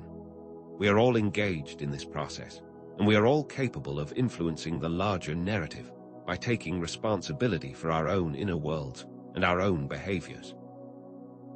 There are no innocent bystanders in this process, and we all must take responsibility for the part we play in perpetuating these cycles, whether it is through active participation or through passive acceptance. There are several prompts that might encourage further exploration, such as, where in my life do I tend to seek control? What situations trigger the need to be in charge? Where do I tend to judge others for the very things I deny in myself? What is my relationship to vulnerability? By honestly examining these questions, we are able to uncover our own patterns of behavior so that we can begin to make more conscious choices and step into our own authority. What are the tools that we can use to help us? The practical tools that we have discussed, such as the exercises for shadow integration, are not merely theoretical concepts, but rather actionable steps that we can take towards personal transformation, and that when practiced consistently, create lasting change in how we relate to the world and to our own internal world too. These tools can include journaling prompts, mindfulness practices, and active imagination exercises, all of which serve to create a space where we can explore our shadows without judgment or fear. These practices are not just for self-understanding, but they also become the method by which we create new dynamics in our relationships and interactions.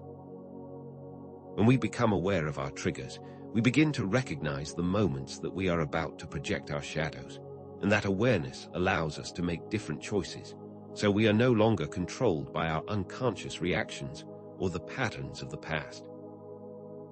It's by engaging in this daily work that we transform the way we interact with the world, from a place of reactivity to one of conscious choice. The key is to commit to the practice and to engage in it regularly so that we can become more and more aware of our inner workings and how they are impacting the world around us. But how do we then expand this to a collective responsibility? The journey from personal responsibility expands to a collective responsibility, where we understand that our individual actions have a ripple effect, and that each person is an essential component of the solution, and that we are not powerless, even in the face of seemingly insurmountable external power. Each act of self-awareness, each step towards shadow integration, and each attempt to show up with vulnerability and authenticity contributes to the collective shift in the narrative and a move away from the manipulative and controlling dynamics that characterize the narcissistic structure. We, as a collective, have the responsibility to create a culture of accountability and transparency, where those in power are not allowed to operate without scrutiny, and where those that speak out against injustice are supported, not silenced. We have the ability to change the systems that support narcissistic behavior by becoming more mindful of whom we place in positions of power, and by creating a culture of greater equality and respect. This choice is not an external event, but rather a reflection of our own inner dynamics, which means that the responsibility is both individual and collective. The call is to be more conscious about our engagement with the world, to support those that stand for truth and justice, and to question the systems that perpetuate injustice and the abuse of power. What is the larger message that comes from this? In the ultimate analysis, what we come to understand is that while narcissistic patterns do tend to repeat themselves, we are not, by any means, doomed to perpetuate them indefinitely. Each one of us possesses the innate ability to interrupt these cycles and to create genuine and lasting change, not just in our own lives, but also in the world around us. While it is true that these cycles often have their own momentum, conscious awareness is always the key to breaking free from them. This means that while we might be products of our past, we are not limited by them, and we can actively choose to create new patterns and a new future that is no longer dictated by the shadows that we carry. The focus here must be on hope, not defeat, because even in the face of seemingly insurmountable challenges, we retain the power to shape our own destinies. We are not victims of our circumstances, but rather we are active participants in the creation of reality, and we are all capable of choosing a different path, one that is guided by consciousness and integrity rather than unconscious reactivity and projection. How is it that the individual can affect the whole? What we need to recognize is that each individual's journey towards self-awareness, integration, and authenticity is a vital contribution to a more conscious and compassionate world, where individual action has both a personal and a collective impact.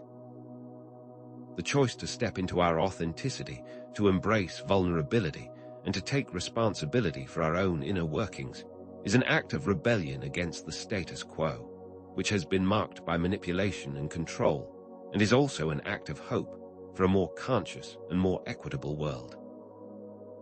Each act of self-reflection, each courageous display of vulnerability, and each genuine expression of authenticity has a ripple effect that can transform not just the individual, but also the larger dynamic that they are part of. As more and more people engage in this inner work and step into their true selves, we move towards a society that is more aligned with its higher potential, and that prioritizes genuine connection over superficial control. It's important to remember that we are all interconnected, and that our individual actions, whether large or small, can transform the world for the better. This understanding is where hope for the future lies. What message can we then offer? Let us end with a message of hope and empowerment that motivates us to continue our own journeys of self-discovery and to actively contribute towards the creation of a more just, balanced, and compassionate world. We are not simply observers of the cycles of power and narcissism, but we are also active participants in the creation of reality, and that each of us has the power to make choices that can create a more positive and fulfilling experience for all. The journey of understanding and integrating our shadows, of embracing vulnerability and reclaiming our own authority is a journey of empowerment that has a transformative impact not only on ourselves, but also on the world around us. We are called to be brave, to be vulnerable, and to step into our authentic selves so that we can collectively create a reality that is guided by consciousness and compassion and not by fear and control. The power to change lies within each of us, and together we can create a world that is more just, more equitable, and more in alignment with our shared humanity. This is a call to courage, a call to action, and an invitation to step into the fullness of who we truly are with all of our light and all of our shadows, and make that a new reality, a more hopeful reality for everyone. The question then arises: how does the very nature of power itself become a magnet for those with narcissistic tendencies, and how does it amplify these traits, leading to potentially catastrophic consequences? Power, in its most basic form, promises control, admiration, and validation. precisely the things that a narcissistic individual craves, and so it is no surprise that those with such tendencies are often drawn to positions of influence where these needs can be met and amplified. However, it is not merely that power attracts narcissists, but that the mechanisms of power themselves tend to encourage and reinforce these behaviors, creating a dangerous feedback loop. Consider, for example, the structures within many organizations and political systems, where those at the top are often surrounded by yes-men and sycophants, who are more concerned with pleasing their superiors than with offering genuine feedback or dissent. This creates an environment in which grandiosity can flourish, and those in power begin to believe in their own infallibility, as they are increasingly shielded from reality and from any opposing perspectives. Furthermore, the removal of consequences for actions, which often comes with positions of authority, can embolden those with narcissistic traits to act out their shadow in ways that they may not have previously dared. The stage of power allows for these previously hidden or suppressed elements to come forward, often causing harm and injustice to others in the process.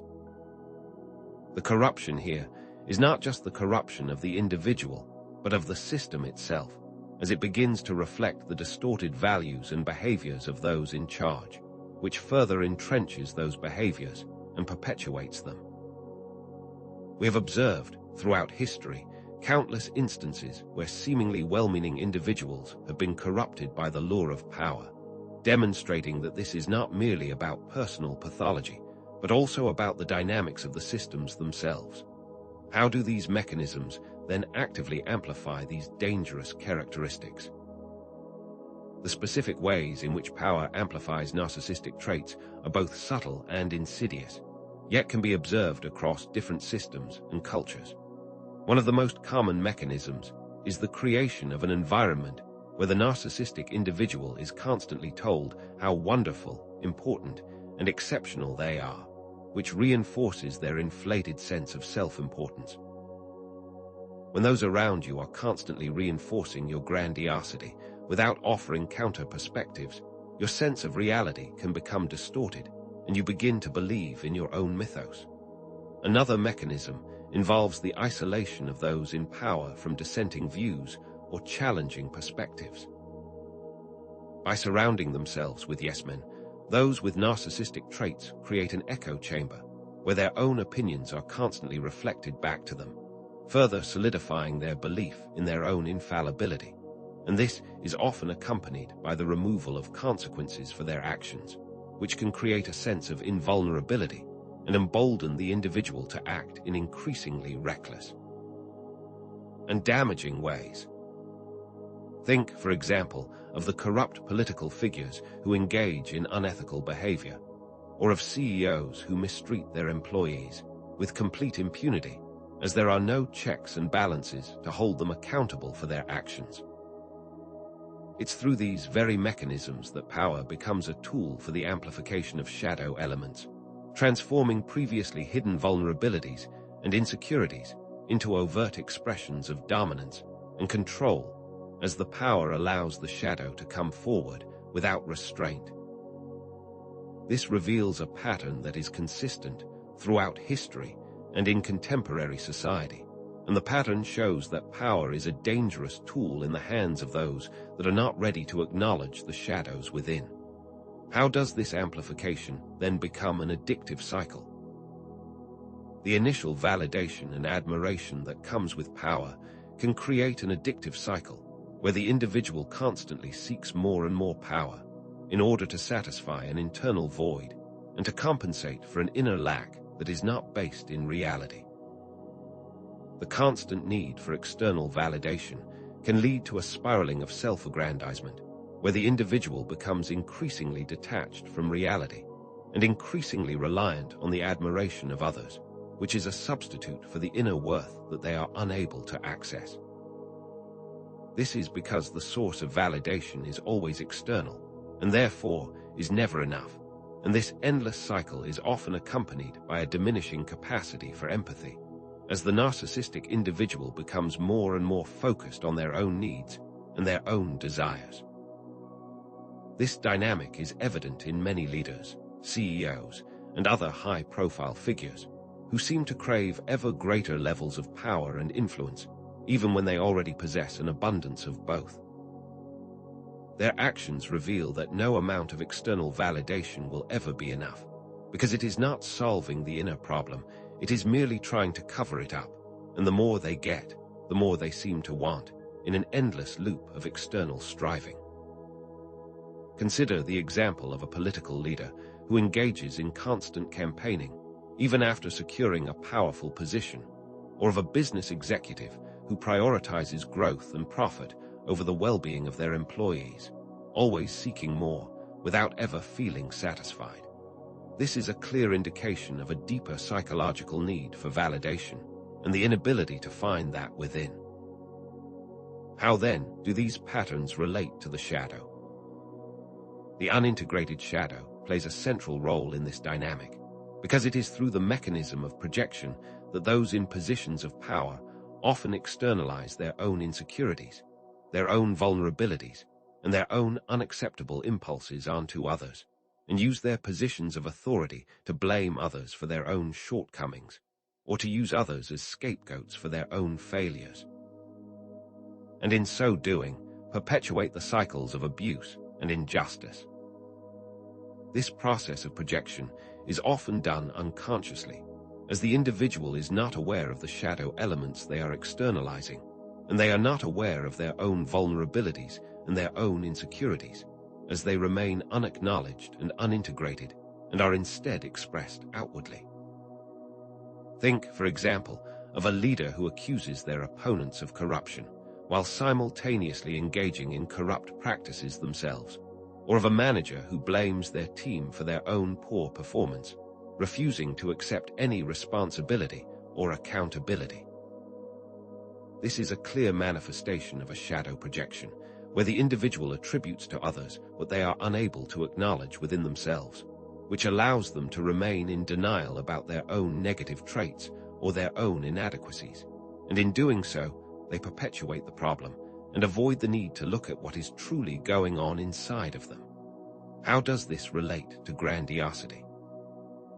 Grandiosity often acts as a mask, concealing deep-seated feelings of worthlessness and inadequacy, because the shadow, which contains all the disowned aspects of the personality, seeks to protect the individual from facing this inner reality, and to make the individual believe that they are perfect and exceptional. The inflated sense of self-importance that is so characteristic of narcissistic individuals is often a compensatory mechanism used to cover up or to deny their own deep-seated feelings of insecurity and shame. Those who appear the most confident and the most powerful are often the ones that feel the least worthy, and this is why they often engage in grandstanding and self-aggrandizing behaviors to convince themselves and others of their own importance, because beneath the surface of the grandiosity lies a deep sense of emptiness and insecurity. And it is this constant need to appear perfect that fuels the cycle. Consider the example of a public figure who constantly seeks attention and praise, and who reacts with extreme hostility to any form of criticism or disagreement, or of a high-achieving individual who can only see their own accomplishments, and not the accomplishments of those around them, as they are constantly trying to compensate for their own perceived lack. The shadow seeks to protect the individual from facing this uncomfortable truth, and it will do so at any cost, which often translates into actions that are harmful to themselves and harmful to others. In what other ways does the shadow manifest through power? The shadow not only protects us from our insecurities, but it also seeks to fulfill its denied aspects, often in ways that are harmful and destructive. And this is why powerful individuals may unconsciously seek to act out their own denied desires and traits through their actions, which can be a dangerous consequence of the unacknowledged shadow. When these shadow aspects are not consciously integrated or addressed, they tend to manifest in unconscious behavior, often through aggression, control, and manipulation, as the shadow seeks to assert itself. The shadow will seek expression whether consciously or unconsciously, and when it goes unacknowledged, it will inevitably find a way to surface. And when power is involved, the manifestation of these denied aspects becomes amplified and more dangerous, which can lead to extreme behaviors and to the mistreatment of others. For example, a leader who has suppressed their own feelings of vulnerability may unconsciously seek to dominate and control those around them. Or a person who feels inferior may unconsciously seek to belittle others in order to feel more powerful, as they unconsciously act out their shadow dynamics. These unconscious patterns are often destructive, and yet the individual is often unaware of what is driving their behavior, so they remain trapped in the cycle of the shadow's control. This shows us the very real danger of unacknowledged shadow dynamics, especially in individuals with great power, who tend to use that power to act out their most destructive shadows that remain denied and unintegrated. How does this then impact the collective? Societies can become enmeshed in the shadow of their leaders through a phenomenon known as collective identification, where the behaviors and the values of those in power become a model for the rest of the population. And this can create a dangerous feedback loop, where people begin to unconsciously emulate the shadow aspects of their leaders and participate in the same destructive patterns. When this occurs, the leader's shadow becomes a collective shadow, affecting not only the individual, but also the entire society, and creating a culture that reflects the distorted values and the harmful actions of those in charge. Think, for example, of a country that adopts the aggressive and controlling tactics of its leader, or of an organization that becomes corrupt because its leadership is corrupt, and how these patterns can start to ripple outwards, affecting the entire system and all those that are part of it. This shows us that the shadow of one can become the shadow of many, creating a culture that mirrors the unintegrated aspects of those that are at the top, and creating a pattern that is difficult to break without the acknowledgement of the individual shadows that are feeding it. How does the concept of hero worship tie into this dynamic? Hero worship is often a form of shadow projection, where societies begin to project their own unlived potential and their own unrealized aspirations onto their leaders. And in this dynamic, the leader becomes a symbol of everything that they wish they could be, giving away their own power and responsibility in the process. This can lead to a situation where societies begin to blindly follow their leaders, ignoring any warnings or any red flags, and this is often accompanied by a suppression of critical thinking and a lack of accountability as the leader becomes beyond reproach, which creates a dangerous environment where manipulation and control are easily enabled. Consider the examples of historical cults or political movements where people blindly followed charismatic leaders, even when they were being led down a destructive path, or of the seemingly inexplicable admiration of leaders who have engaged in harmful practices, as people seem to place them on a pedestal without any critical perspective and give their power away in the process. This illustrates that this need for a savior figure is in itself a projection of our own shadow, and our own internal need to be saved from something, which leads us to seek it outside of ourselves, in someone else. How does this lack of critical thinking affect a society? When a society becomes collectively identified with the shadow of its leader, there is a dangerous suppression of critical thinking and a weakening of individual moral compass, as the society becomes increasingly susceptible to manipulation and control, and is no longer able to make sound judgments or to discern between right and wrong. The individual voice becomes lost in the collective, and when this happens, it creates a climate of conformity where people are afraid to speak out against injustice or to question the actions of those in power for fear of being ostracized or punished. This creates an environment where the leader's shadow can run rampant without any form of challenge or accountability. Consider the examples of historical atrocities that were perpetrated by societies that blindly followed their leaders, or of contemporary examples where dissenting voices are silenced and marginalized in the name of loyalty and conformity as the moral compass is completely lost, and people engage in behaviors that they would not normally engage in, because of the collective influence of the leader's shadow. When a society gives away its own power and its own moral compass, it becomes easy to control and to manipulate, which is what leads to the most destructive and harmful behaviors and shows us why the collective shadow is often so dangerous. How can we begin to break free of this cycle? The first and most essential step towards breaking free from these cycles is self-awareness, as the only way to understand the external patterns that we are seeing is to understand the inner patterns that we are carrying, and it is this inner journey of self-reflection that offers the possibility of real and lasting change. When we recognize these patterns within ourselves, we're able to better understand how they manifest externally and how we contribute to the perpetuation of these cycles, both as individuals and as part of the collective, which is why personal work is a prerequisite for creating a different reality and for understanding what is driving these behaviors within us.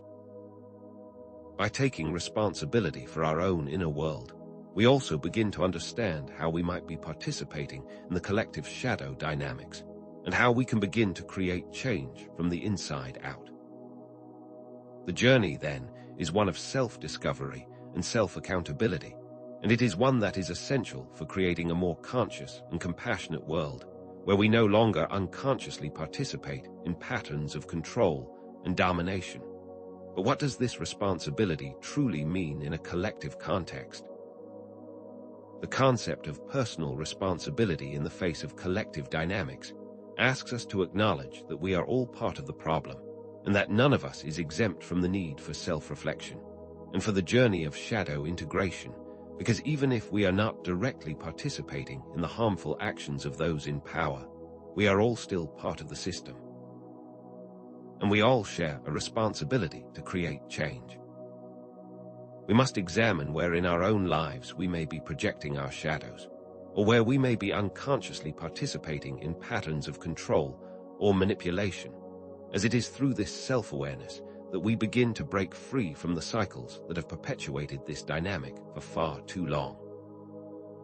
This requires an active engagement, not just a passive acknowledgement, and it requires the courage to look at our own darkness and to accept our imperfections, which is where real change begins to unfold.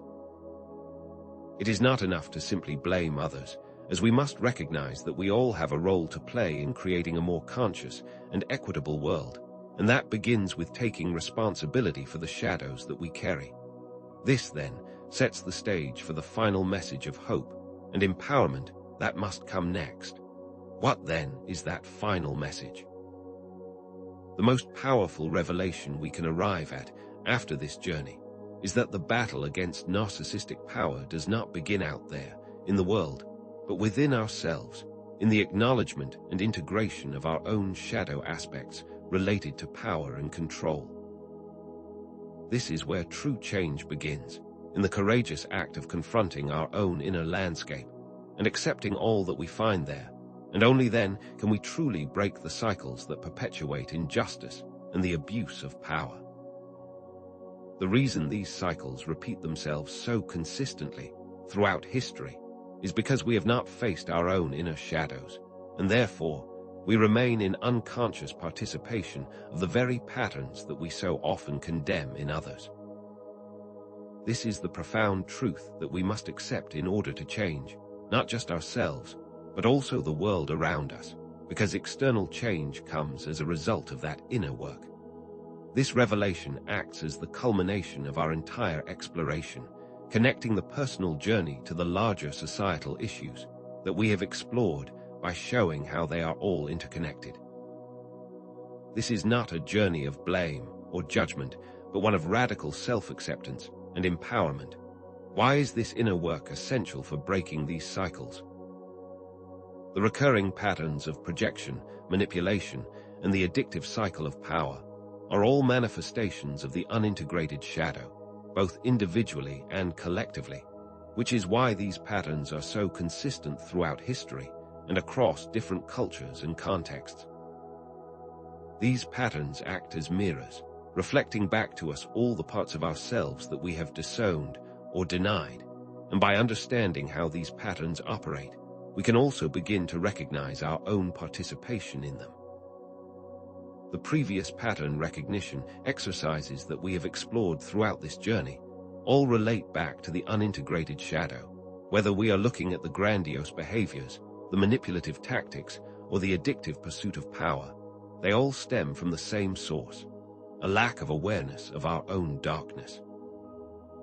When these shadows remain unacknowledged and unintegrated, they will inevitably manifest outwardly in destructive and harmful ways, which is why individual work is the prerequisite for collective change.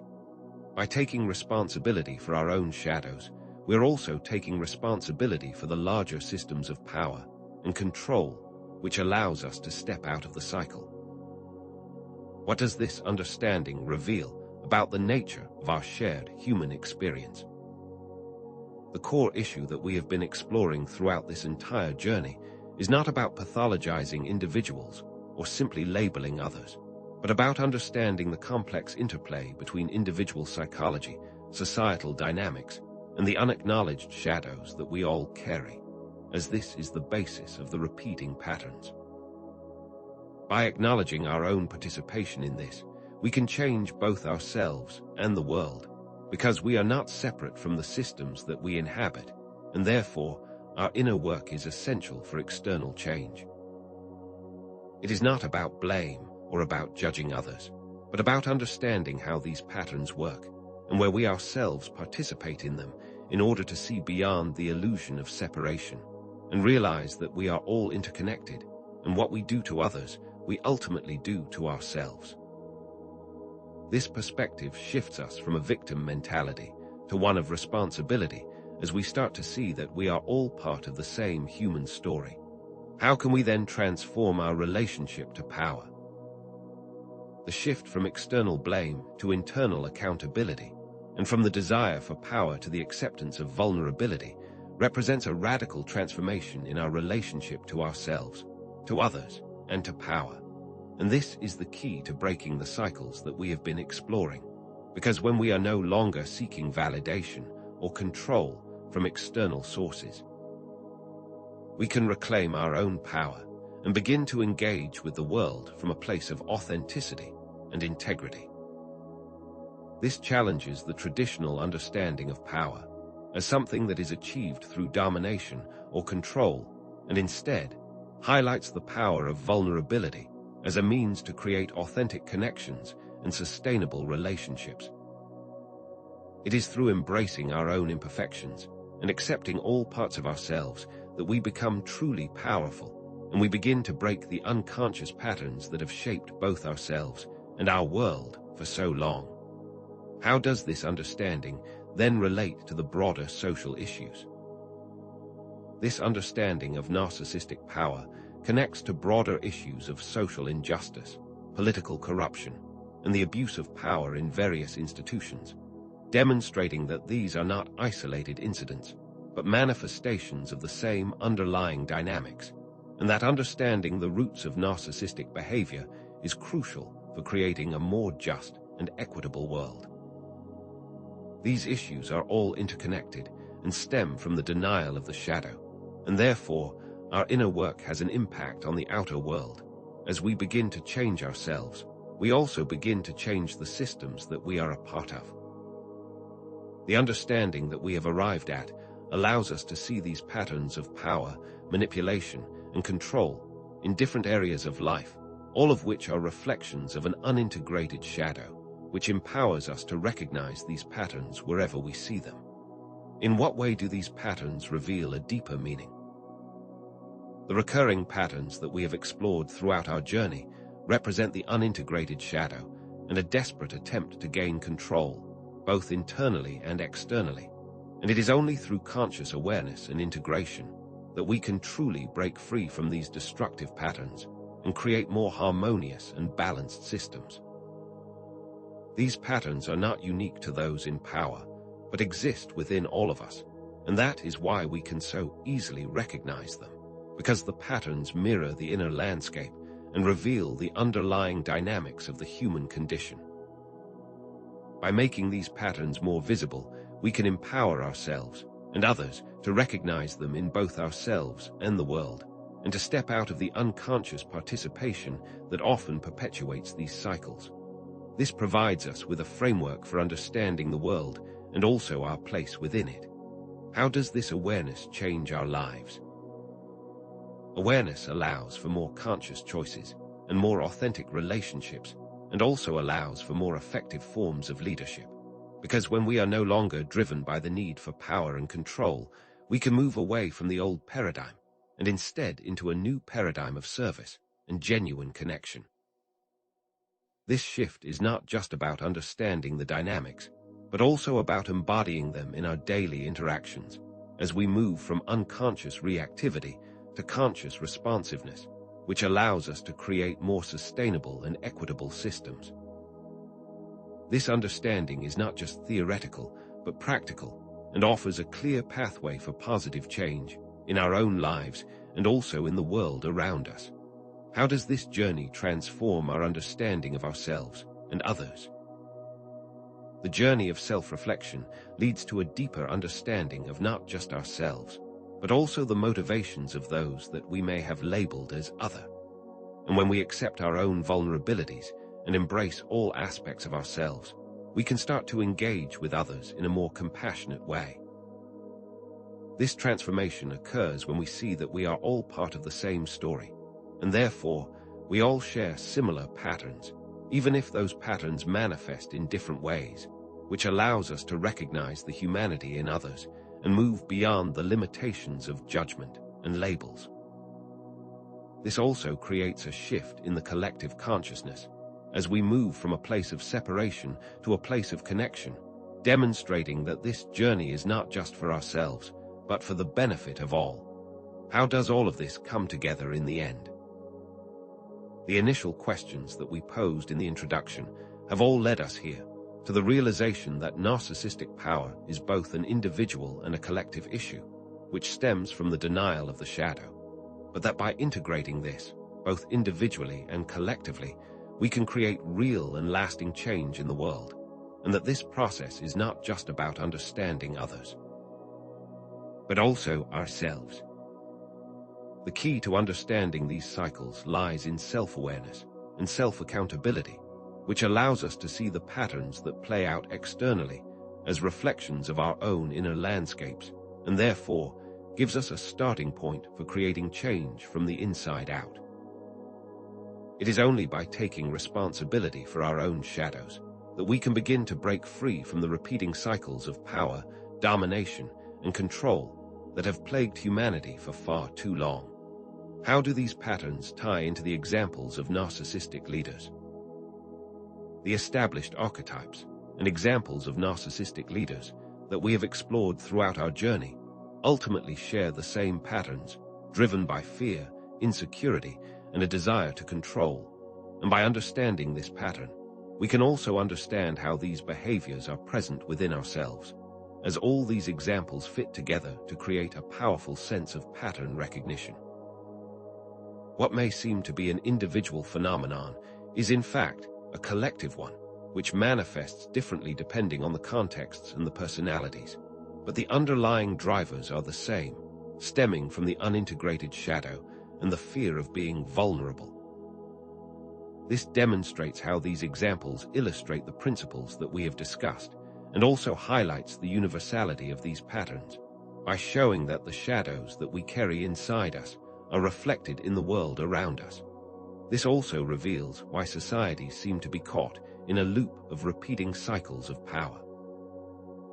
The underlying question of why societies allow narcissistic power to flourish is answered when we understand that our own shadow projections and unmet needs can blind us to the dangers of those in power, but that when we start to own that within ourselves, we can see these patterns more clearly and start to disengage from the collective shadow projections. That can often lead to destructive and harmful outcomes. The answer lies not just outside of ourselves, but also within, which allows us to reclaim our own power and become more discerning, which is the path to more effective forms of leadership and engagement. This understanding is key to creating a more conscious and equitable society where we are not easily manipulated or controlled. How, then, can we step out of this cycle? The tension that has been building throughout this entire journey is finally released through the understanding that there is a path forward, and that is through self-awareness, vulnerability, and the integration of our own shadow, which is a process available to everyone. And it is through this that we can create real and lasting change, both within ourselves and within the world. This is a journey that is not just for understanding others, but for understanding ourselves, and for accepting all aspects of our own humanity, with all its darkness and all its light. The path forward involves courage, self-compassion, and a commitment to truth, and it is one that is essential for creating a more conscious and compassionate world, where we are no longer unconsciously participating in patterns that do not serve our highest good. Where does this then lead us next? The new questions that emerge from this understanding invite us to explore how these principles can be applied to specific areas of our lives, like education, business, or relationships, recognizing that this is just the beginning and that there is much more to explore. This understanding has implications for all aspects of human life, as this is not a closed discussion, but rather the starting point for an ongoing exploration and a journey of continuous self-inquiry. The patterns that we have recognized and the frameworks that we have explored all have relevance in different contexts, which is why this is just the beginning of a much larger exploration. What might these implications mean for future generations? The potential implications of this understanding for future generations are profound, as each person's individual journey of self-discovery and shadow integration will create a more compassionate world and break the repeating cycles of the past. This sets up a sense of hope and optimism, and also inspires viewers to continue this work, so that their contributions ripple out into the collective consciousness, creating a world that is more aligned with our highest potential. This also invites us to step out of old patterns and create new ones that are more sustainable, more equitable, and more human. What is our invitation to the viewers? We invite you to share your experiences and insights in the comments section, so that we can create a community of exploration and a space for mutual support and understanding, where we can continue on this journey together.